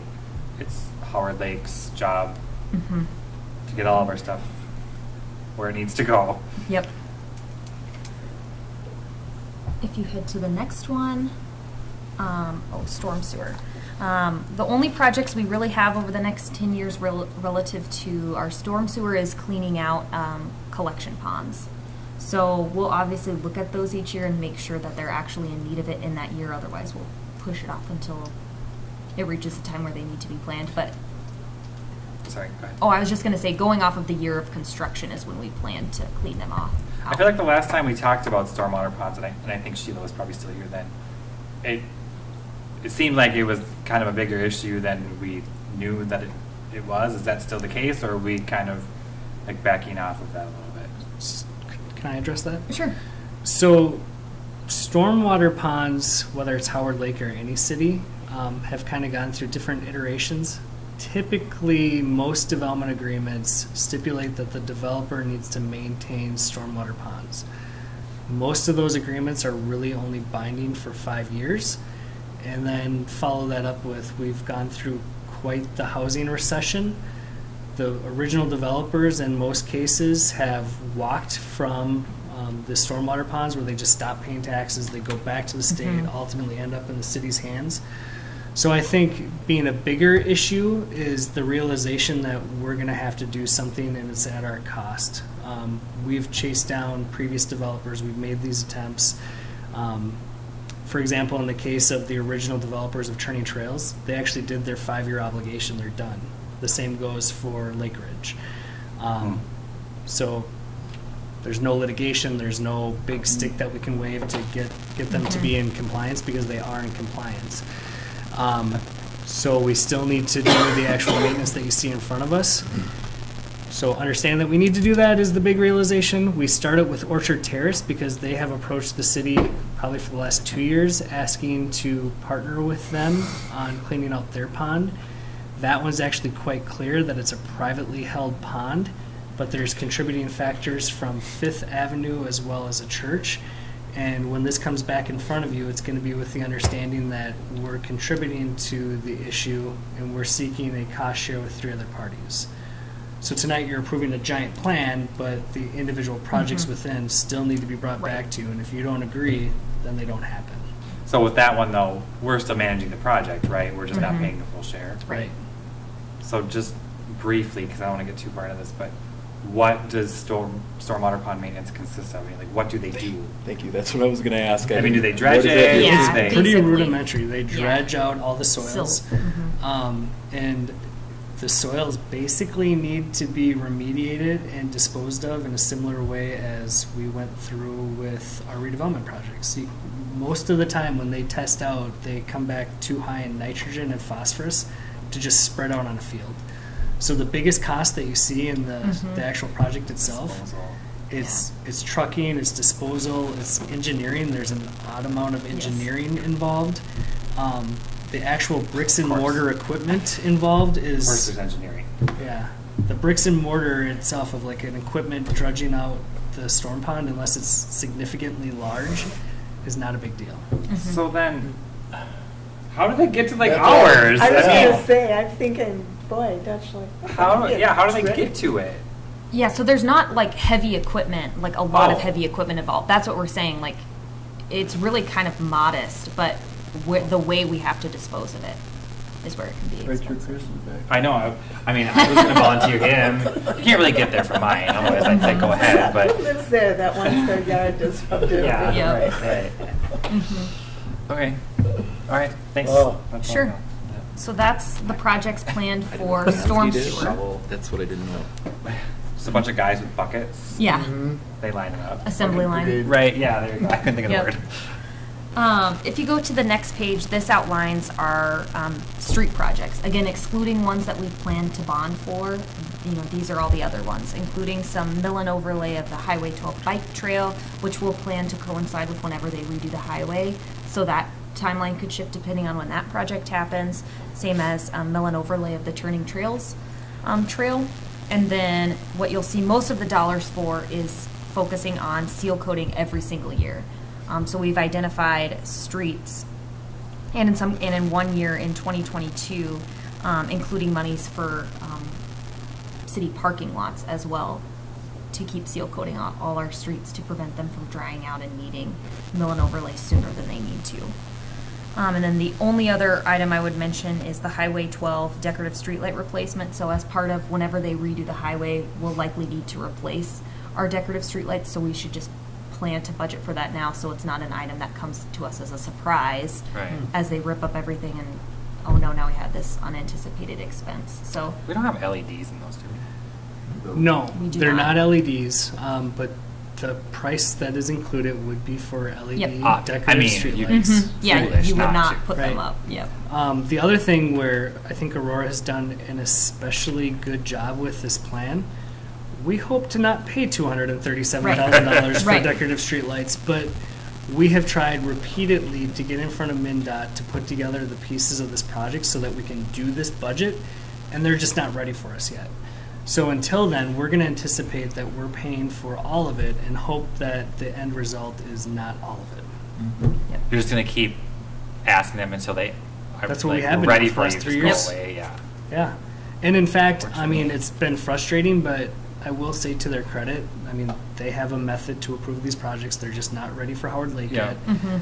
But some of the politicking that we've done, some of the enhancements that we're requesting, a lot of the things that we've done through like the Highway 12 Safety Coalition have slowly kind of been built into the considerations of this project, to the point where we first anticipated to do this in 2019 or 2020, and now it's 2021 or 2022. So they're pushing it back a year, but the project gets a little bit better from the local consideration, such as Right. wider sidewalks, better curb approaches for handicapped accessibility, that sort of thing. Well, and the streetlight replacement isn't like, I mean, isn't a necessity today. You know, I mean, they're fine for now. We've had to replace quite a few because they're Yeah. fiberglass poles that take a lot of wind and abuse from equipment. And they crack. Yeah. But again, we can afford to replace 1 or 2 a year out of our budget without feeling any sort of pain. Yeah. This is assuming that we're replacing like 20 of them, something like that. Right. So that's in terms of our upcoming street projects. On the next page outlines fleet and equipment. So we plan to budget for a new squad every 4 to 5 years. So those dates are programmed for 2019, 2022, 2025, 2028 to replace their squads. And then similarly, we plan to replace public works trucks every 10 years. So the next one up for approval would be 2019 and then not again until 2025, 2028. And this assumes maintaining the same staff level in both of those departments? It does. In terms of equipment, we have most of our big major equipment included on this capital list. Some of it has been put in this order largely due to condition and then factoring in age after that. So as you get further out in the list, you know, as true with most of the items, that's where we're going to see the most variation is. We're not going to know if it needs to be replaced in 2026, maybe it needs to be replaced 2025. It's so far out, it's hard to assess the condition that some of these pieces will be in. But at least planning for them based on age sets aside enough money that foreseeably we have enough money there for when we do need to replace it. So some big purchases that we know are coming up in around 2020, we have a 1996 plow truck that will likely need to be replaced. I mean, it's one of our oldest pieces of public works equipment, and we don't want to be down a plow truck. So That's just the truck, not the plow attachment, right? Yep. So that's the plow truck, and then same with our payloader. It's one of our most used pieces of equipment, and that's getting up there in age and has been requested to be replaced the last several years, and so we're planning to replace that the year after, or possibly flip-flop them depending on age. But those are some significant ones that we know are coming up in the next few years. When it's been something that's requested for the last few years, is it requested because of maintenance issues, breakdowns? Yeah, as well as we always try to do the balance of how much maintenance money are we putting into it versus what we would sell it for. So you usually try to do the cost benefit of, does it make sense to keep putting money into it when we're going to replace it soon, or would it make more sense to sell it this year to get a higher return on selling it? So you kind of try and do the benefit there, as well as weighing out what other equipment needs we have that same year. And so that's been our biggest factor so far, is it is such an expensive piece of equipment that we just don't have enough money set aside for yet, that we just can't get it just yet. So does this pricing, is this like state bid prices with some inflationary increase? Yeah, or? yeah, it assumes most of these are based on actual quotes with inflation, like about 3% inflation assumed per year. So we're hoping to get close, but that's something that, again, as part of us looking at it annually, if we happen to check and realize we are way below what it should be, then we need to make some of those adjustments going forward in the years. But all of our pricing assumes inflation. Yes, and in the case of like the police department, for example, the last 2, maybe even the last 3 squads that we've purchased, we've retrofitted with old cameras, old equipment. Right. We have really good staff that's able to kind of That make work. that happen, but you can only do that so long. So in this figure, we're going to be mindful of that as well. Like, we know we need new squad cameras, we need new laptops and so forth. So that is included in these purchases as well. Some of that stuff usually is pretty grant eligible too. Yeah, there's A lot of been the some time. good cost share stuff. Yeah, we're always looking out for that. And to Aurora's point, we don't have enough money for a plow truck this year, but we also know that we have needs in 2019 that we can afford. The plan's mindful of that.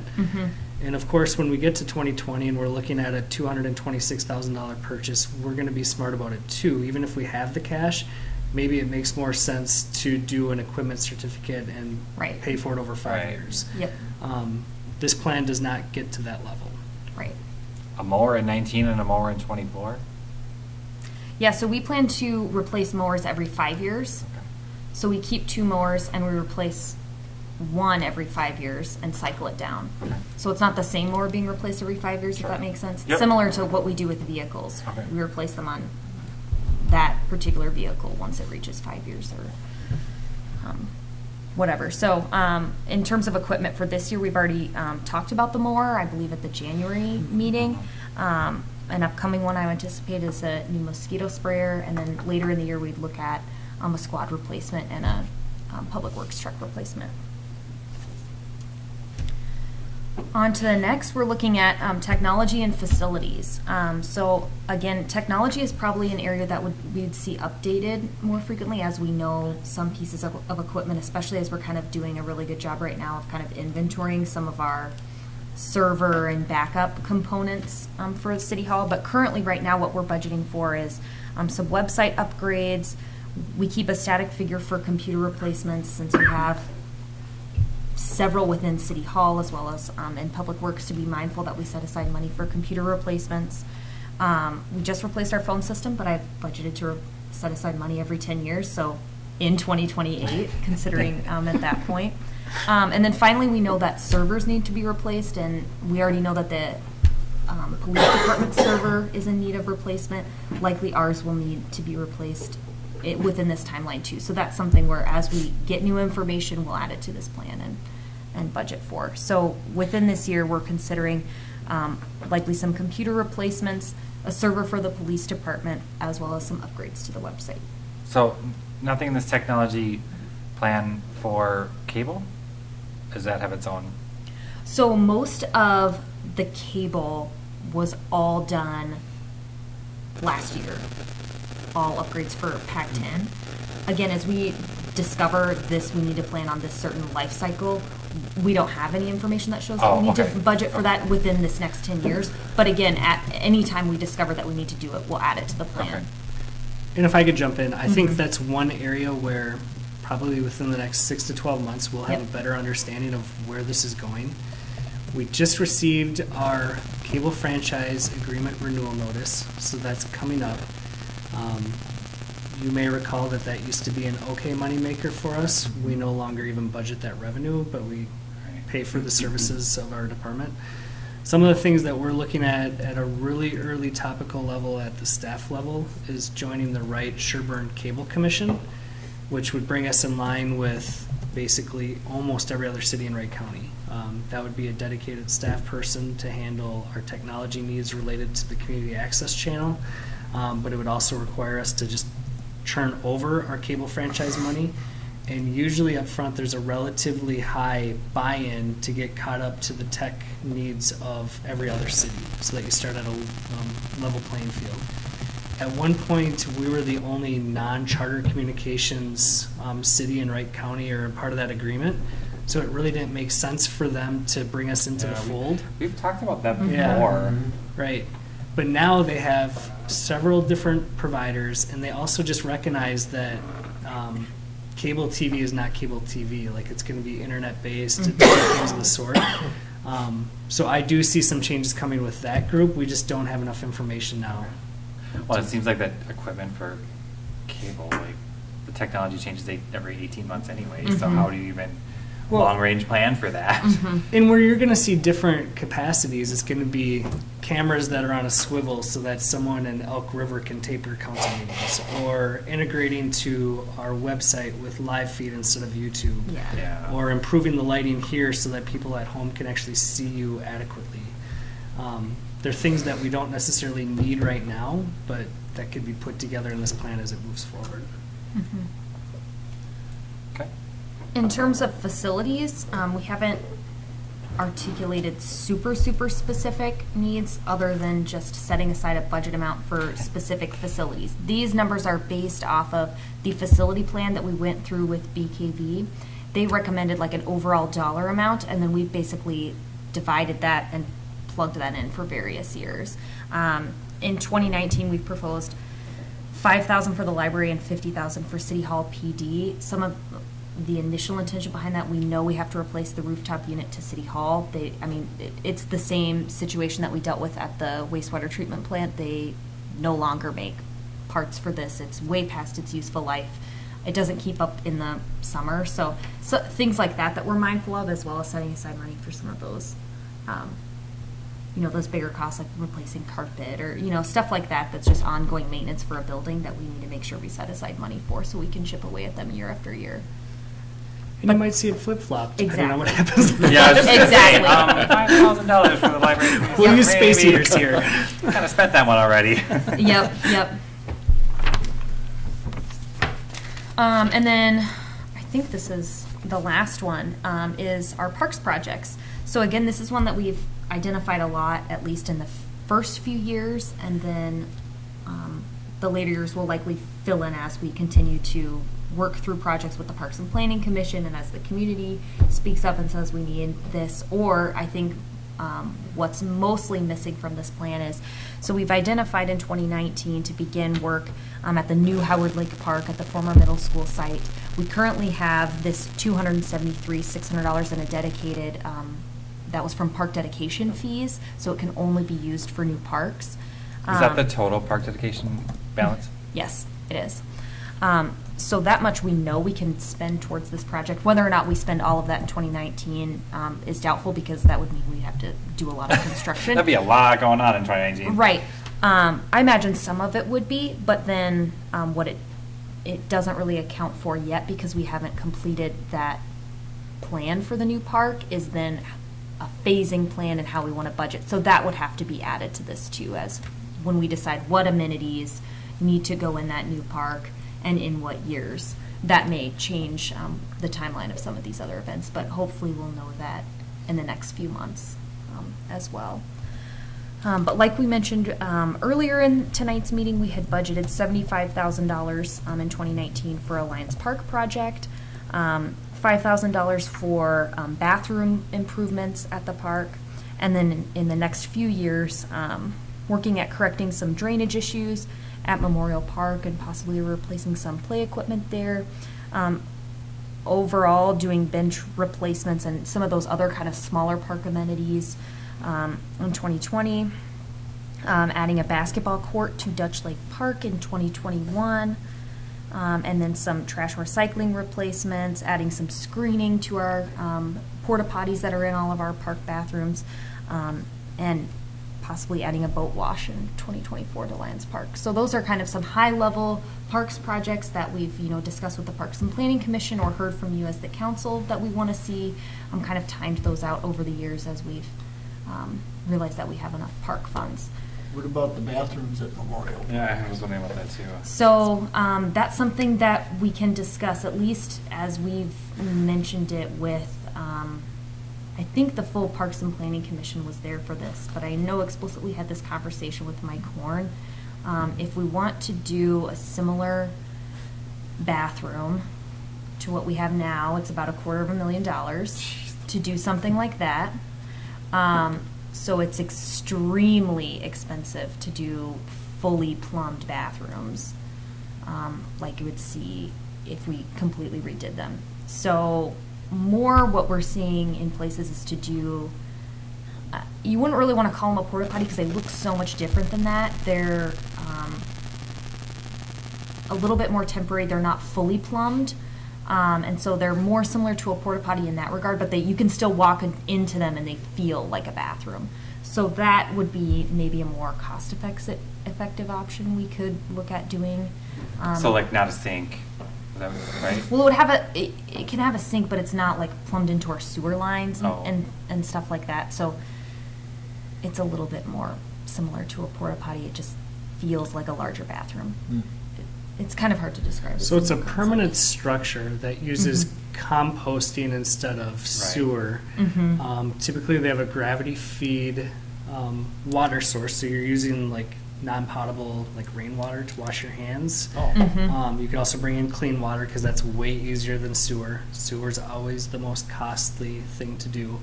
But the bigger takeaway is that it looks really similar to what you have out there now in terms of the shell of the building. Mhm. Like it's a block building, concrete floor. Reminds me of Collinwood down Well, by that's what I was that just gonna track say, where like the all kids the run. the Three Rivers. Yep. Yeah. Yes, Like yeah, similar to what exactly they- like that. They all have? Okay. It's exactly what they have. I mean, that's Okay. where we Mhm. stole the concept from. Use And the I know landscape some of them I architect. think probably have running water, I guess, Yeah. but I don't, Yep. I don't know. I haven't been in that many of them. Yeah, and so that's a lot more, that's a more cost-effective option, as well as we've talked about, you know, those likely wouldn't hold the full traffic of, say, a ball field event, but then maybe that means we do something more similar to what we're doing in other parks and add extra dedicated porta potties that are screened so they still look nice. So then Yeah. when we have big events out there, there's still enough bathroom capacity for everyone. Well, and sometimes with porta potties, you know, it's the location that's just as Mhm. important as what you have there, you know? Yep. So if you're intentional and have a planned location for it, then it's not, Mm-hmm. they And don't we're seem not so alone. obtrusive. And we're not alone on this either. I mean, even large suburban communities. I mean, you think about the same problem, but on the scale of like an Apple Valley at 30,000 people or whatever it is. They have a council. They have a Parks and Planning Commission that wants to spend money on the fun stuff too. So the concept of alternatives to what you think of as a standard bathroom are not just local to us. Like I think you're going Mhm. to see that a lot more in parks moving forward. Well, Not to and mention. it kind of makes sense. Especially with, for us, it's a $250,000 question to build the 4 walls and plumb in the bathroom, but we also have quotes that are 4 years old for $90,000 to correct the Sewer sewer line. that also Yeah. doesn't drain. Mm-hmm. So the same bathroom at that location is going to be almost $500,000. Yeah. Right. There's something that's used how many months? Mm-hmm. Right. Yeah, when you think about it. Mm-hmm. But we all know there's an issue there that needs Yeah. to It be has addressed. to be taken Yeah. care of, yes. Exactly. So have our Memorial Park partners, are they aware of this plan and, Not explicitly. okay. To us, when we're talking, we're just now getting to the stage with our discussions with the orphans folks Mhm. specifically, that we know what they need to do in the next couple years. This is something that would have to come after that, Mhm. and we'll just keep it on our radar. Okay. Yep. Okay. Good. So that's kind of the projects by kind of category. Looking at this, this next page. Each year you've approved, X amount of dollars towards the capital improvement fund, some for streets, fleet. This kind of programs that out over all of these years and assumes that, if we're setting aside $340,000 for capital projects in 2019, how would we allocate them? And we've allocated these amounts based on, as staff, we're tracking our capital fund balances to assume that in some years we need to set aside more money in this fund because in a couple years we have a really big expense that we need to cover versus others have more immediate needs. So it kind of tracks those fund balances over the years and assumes we have this amount of need per year to be dedicated towards each of those capital funds. So where I would have you guys clue in is look at this 2019 column, because that's kind of what we're looking at tonight.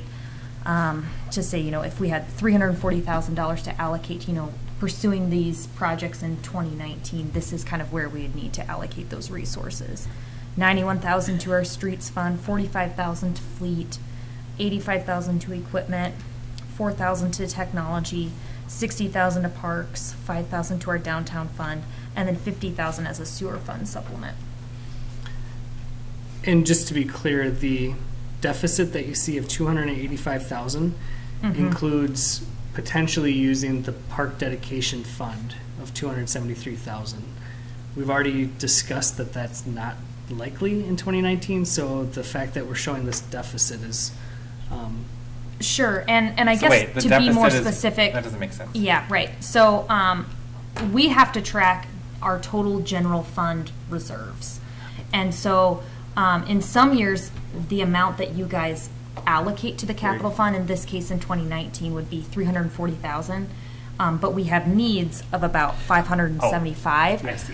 we already have some of that money set aside, but using more than you allocate would necessarily mean that we have to spend down some reserves, even if we have funding set aside for this purpose. So the CIP allocation of 340 does not include the park dedication funding. Right, because that's existing. Okay.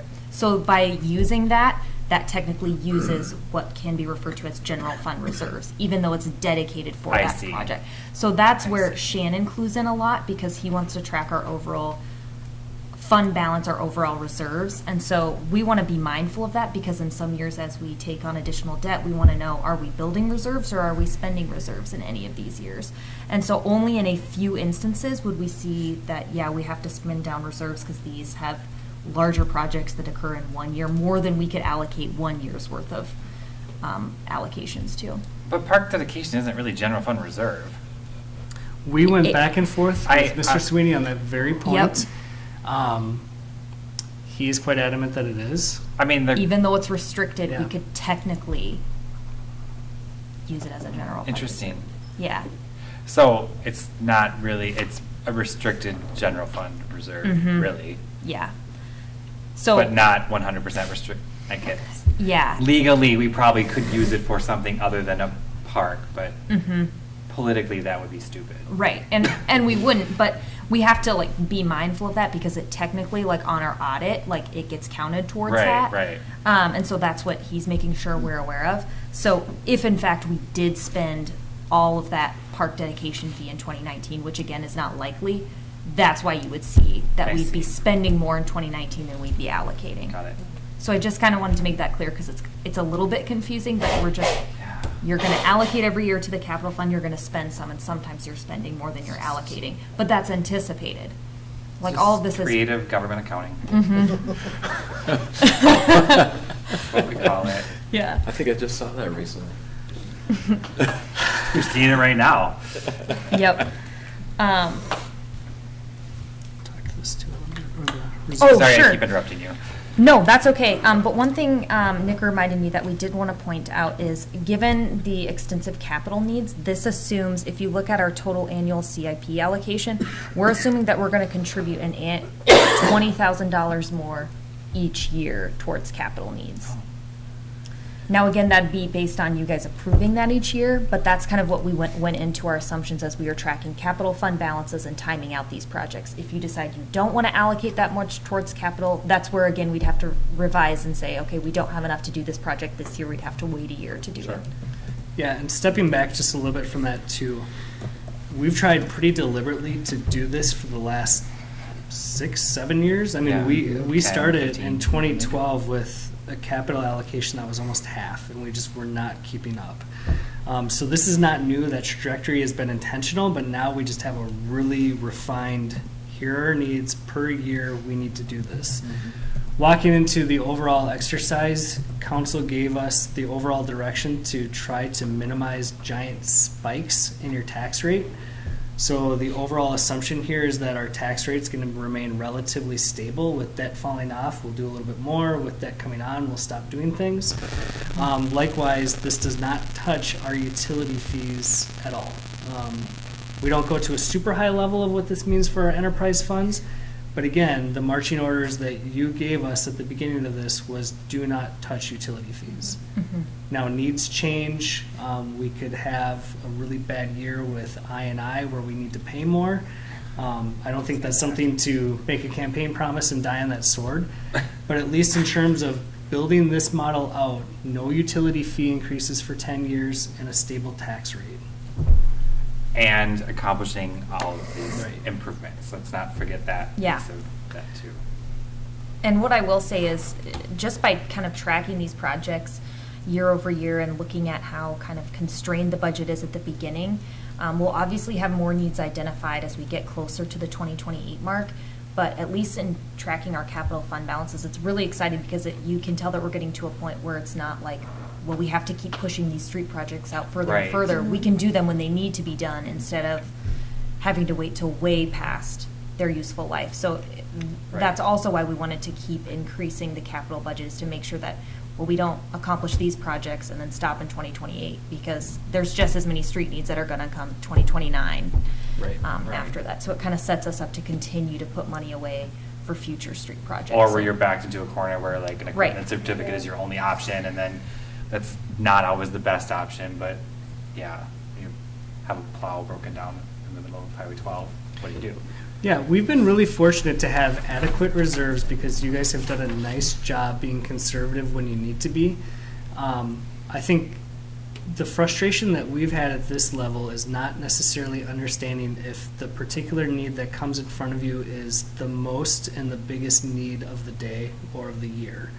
I cannot tell you the mud that Aurora's gone through, especially with some of the departments that we have, to make sure that the needs don't necessarily change with the season, but rather they're mindful of our entire equipment fleet, of all of our facilities, and an entire city's worth of needs and improvements. I mean, to be honest, this is probably one of the better, or is one of the, well, it's one of the better capital improvement plans I've seen in terms of understanding it. You know, I think it's laid out really well. You know, I mean, I'd even like to see it go out another 5 years, but I understand why we're only going out 10.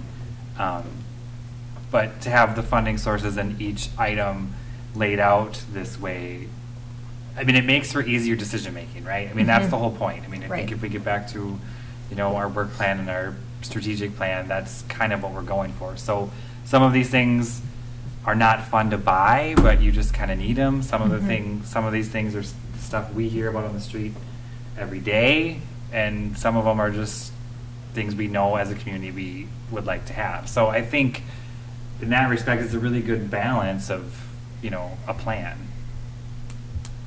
I don't know, it's exciting. It's kind of nerdy of me to say that. No, but- I think so too. Needed to be done. Yeah.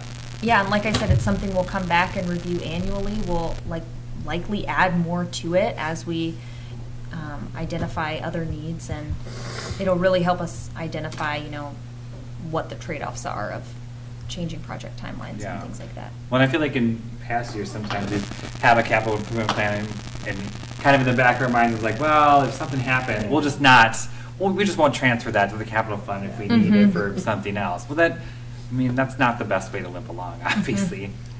So, on that note, something that Jean pushed when she was the clerk, though, was to actually start the year with the capital transfers to make sure that we have capital Yeah, funds that's set a good aside. point. So kudos to Jean 5 years ago for making sure that that was a Yeah. priority. Thank you so Good job, much. Gene.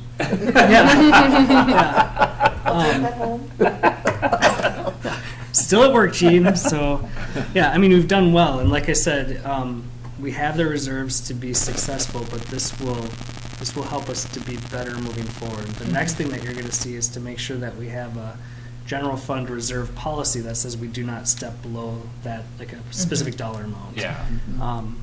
There's still going to be touch points that you see with this in addition to specific purchases. Yep. Right, yeah, that's a good. interesting. I mean, when you look at this, you forget all of the things that the city needs, all Yeah. of the things. Oh, when- yeah. I mean, I'm looking at this and I think, yeah, that's right. I mean, we do need this. Now And, it's you in know, front of you. Yeah, it's nice to see that. Well, then you think of all the things on here that we've really never done, like the storm water ponds. I mean, we've never cleaned it, or, you know, as far as I know. Yeah. And even, I mean, we've talked about street maintenance every year since the beginning of time, but, you know, it's like, yeah, we know we need to do something, but. And again, this does not lock you in for 10 years. Right. As you know, leadership, councils change and so forth, or even when we sit down as part of our goal setting or budgeting process, if you look at this sheet, especially this table 2, and you say, you know what, we want to put more funds into parks because we value parks. That's the kind of discussion that you have moving forward now. Like, it becomes a much higher level discussion than we want to blue slide at Memorial Park, which is exactly the scrutiny of the level that council should Right. get. I mean, hopefully by like 2023, there'll be some grant funding source for a water treatment plant, and we won't have to spend $8 million on it. One can dream. It happens, right? Yeah. Well, and on Or that you give note, I away mean, plow again, trucks, we're right? assuming. Yeah, right. There's a plow truck raffle that we Yeah. like the game of life. again, in terms of being conservative, Aurora is being conservative with this. You show a capital outlay for some of those things that show $15 million. That's assuming that we have to pay $15 million for those improvements. We're also quite hopeful, because we've had several conversations with PFA, USDA, that upwards of 30 or 40% of that are actually going to be grants. Yep. So again, that buys down from the 15 that you see. We didn't start with that lower number, which would again free up more capital to do other work. Right. Right. Which is the way you should approach. I mean, Yep. you should never go at it like someone's going to give us money for something, because Mhm. you would never buy anything. Right. That's the mentality of some of these plans, though, and we did not take that approach. Right. Which makes sense to me. It should be reassuring, honestly. Yeah. Yeah. So that's kind of the nitty-gritty of all of the capital projects that we've planned for the next 10 years, how we plan to pay for them. Happy to answer any other questions, otherwise we're looking for. When it comes to the larger street projects and sewer projects, I don't know how many players there are out in the marketplace in our area, or that travel. I mean, have you ever seen it to where it lines up with everybody else's year that they want to do a major project, and all of a sudden the cost is driven up, or So there's a few Or the things to keep in mind with the that. availability? Kind Because of. it's a large project. I mean, there's a Yeah. lot of dollars there. Yep. So the short answer is somewhat, and keeping in mind, good, bad, otherwise, at least today, Bolton and Mink represents a lot of the neighboring communities, so they're at least topically aware of some of those needs. On a higher state and federal level, with some of the financing programs that we're working with, the same people that come and meet with Howard Lake, talk to Winstead, talk to Waverly, we'll keep that in mind too. So there's at least an awareness out there with it. That being said, another reason why you see a larger dollar amount in single years, you get better bids, you get more players bidding on those projects. Okay. All right. Looks good. Anything else, council? Well, good job. This all looks Yeah, it great. looks great. I mean, tell Shannon we said thanks. Tell I Aurora might- things. This I might is still her. disagree with his park dedication opinion. We Whatever. both did. We can agree to disagree. Yep. With that, I think we'll entertain a motion to approve the 2019-2028 capital improvement plan. I'll make a motion.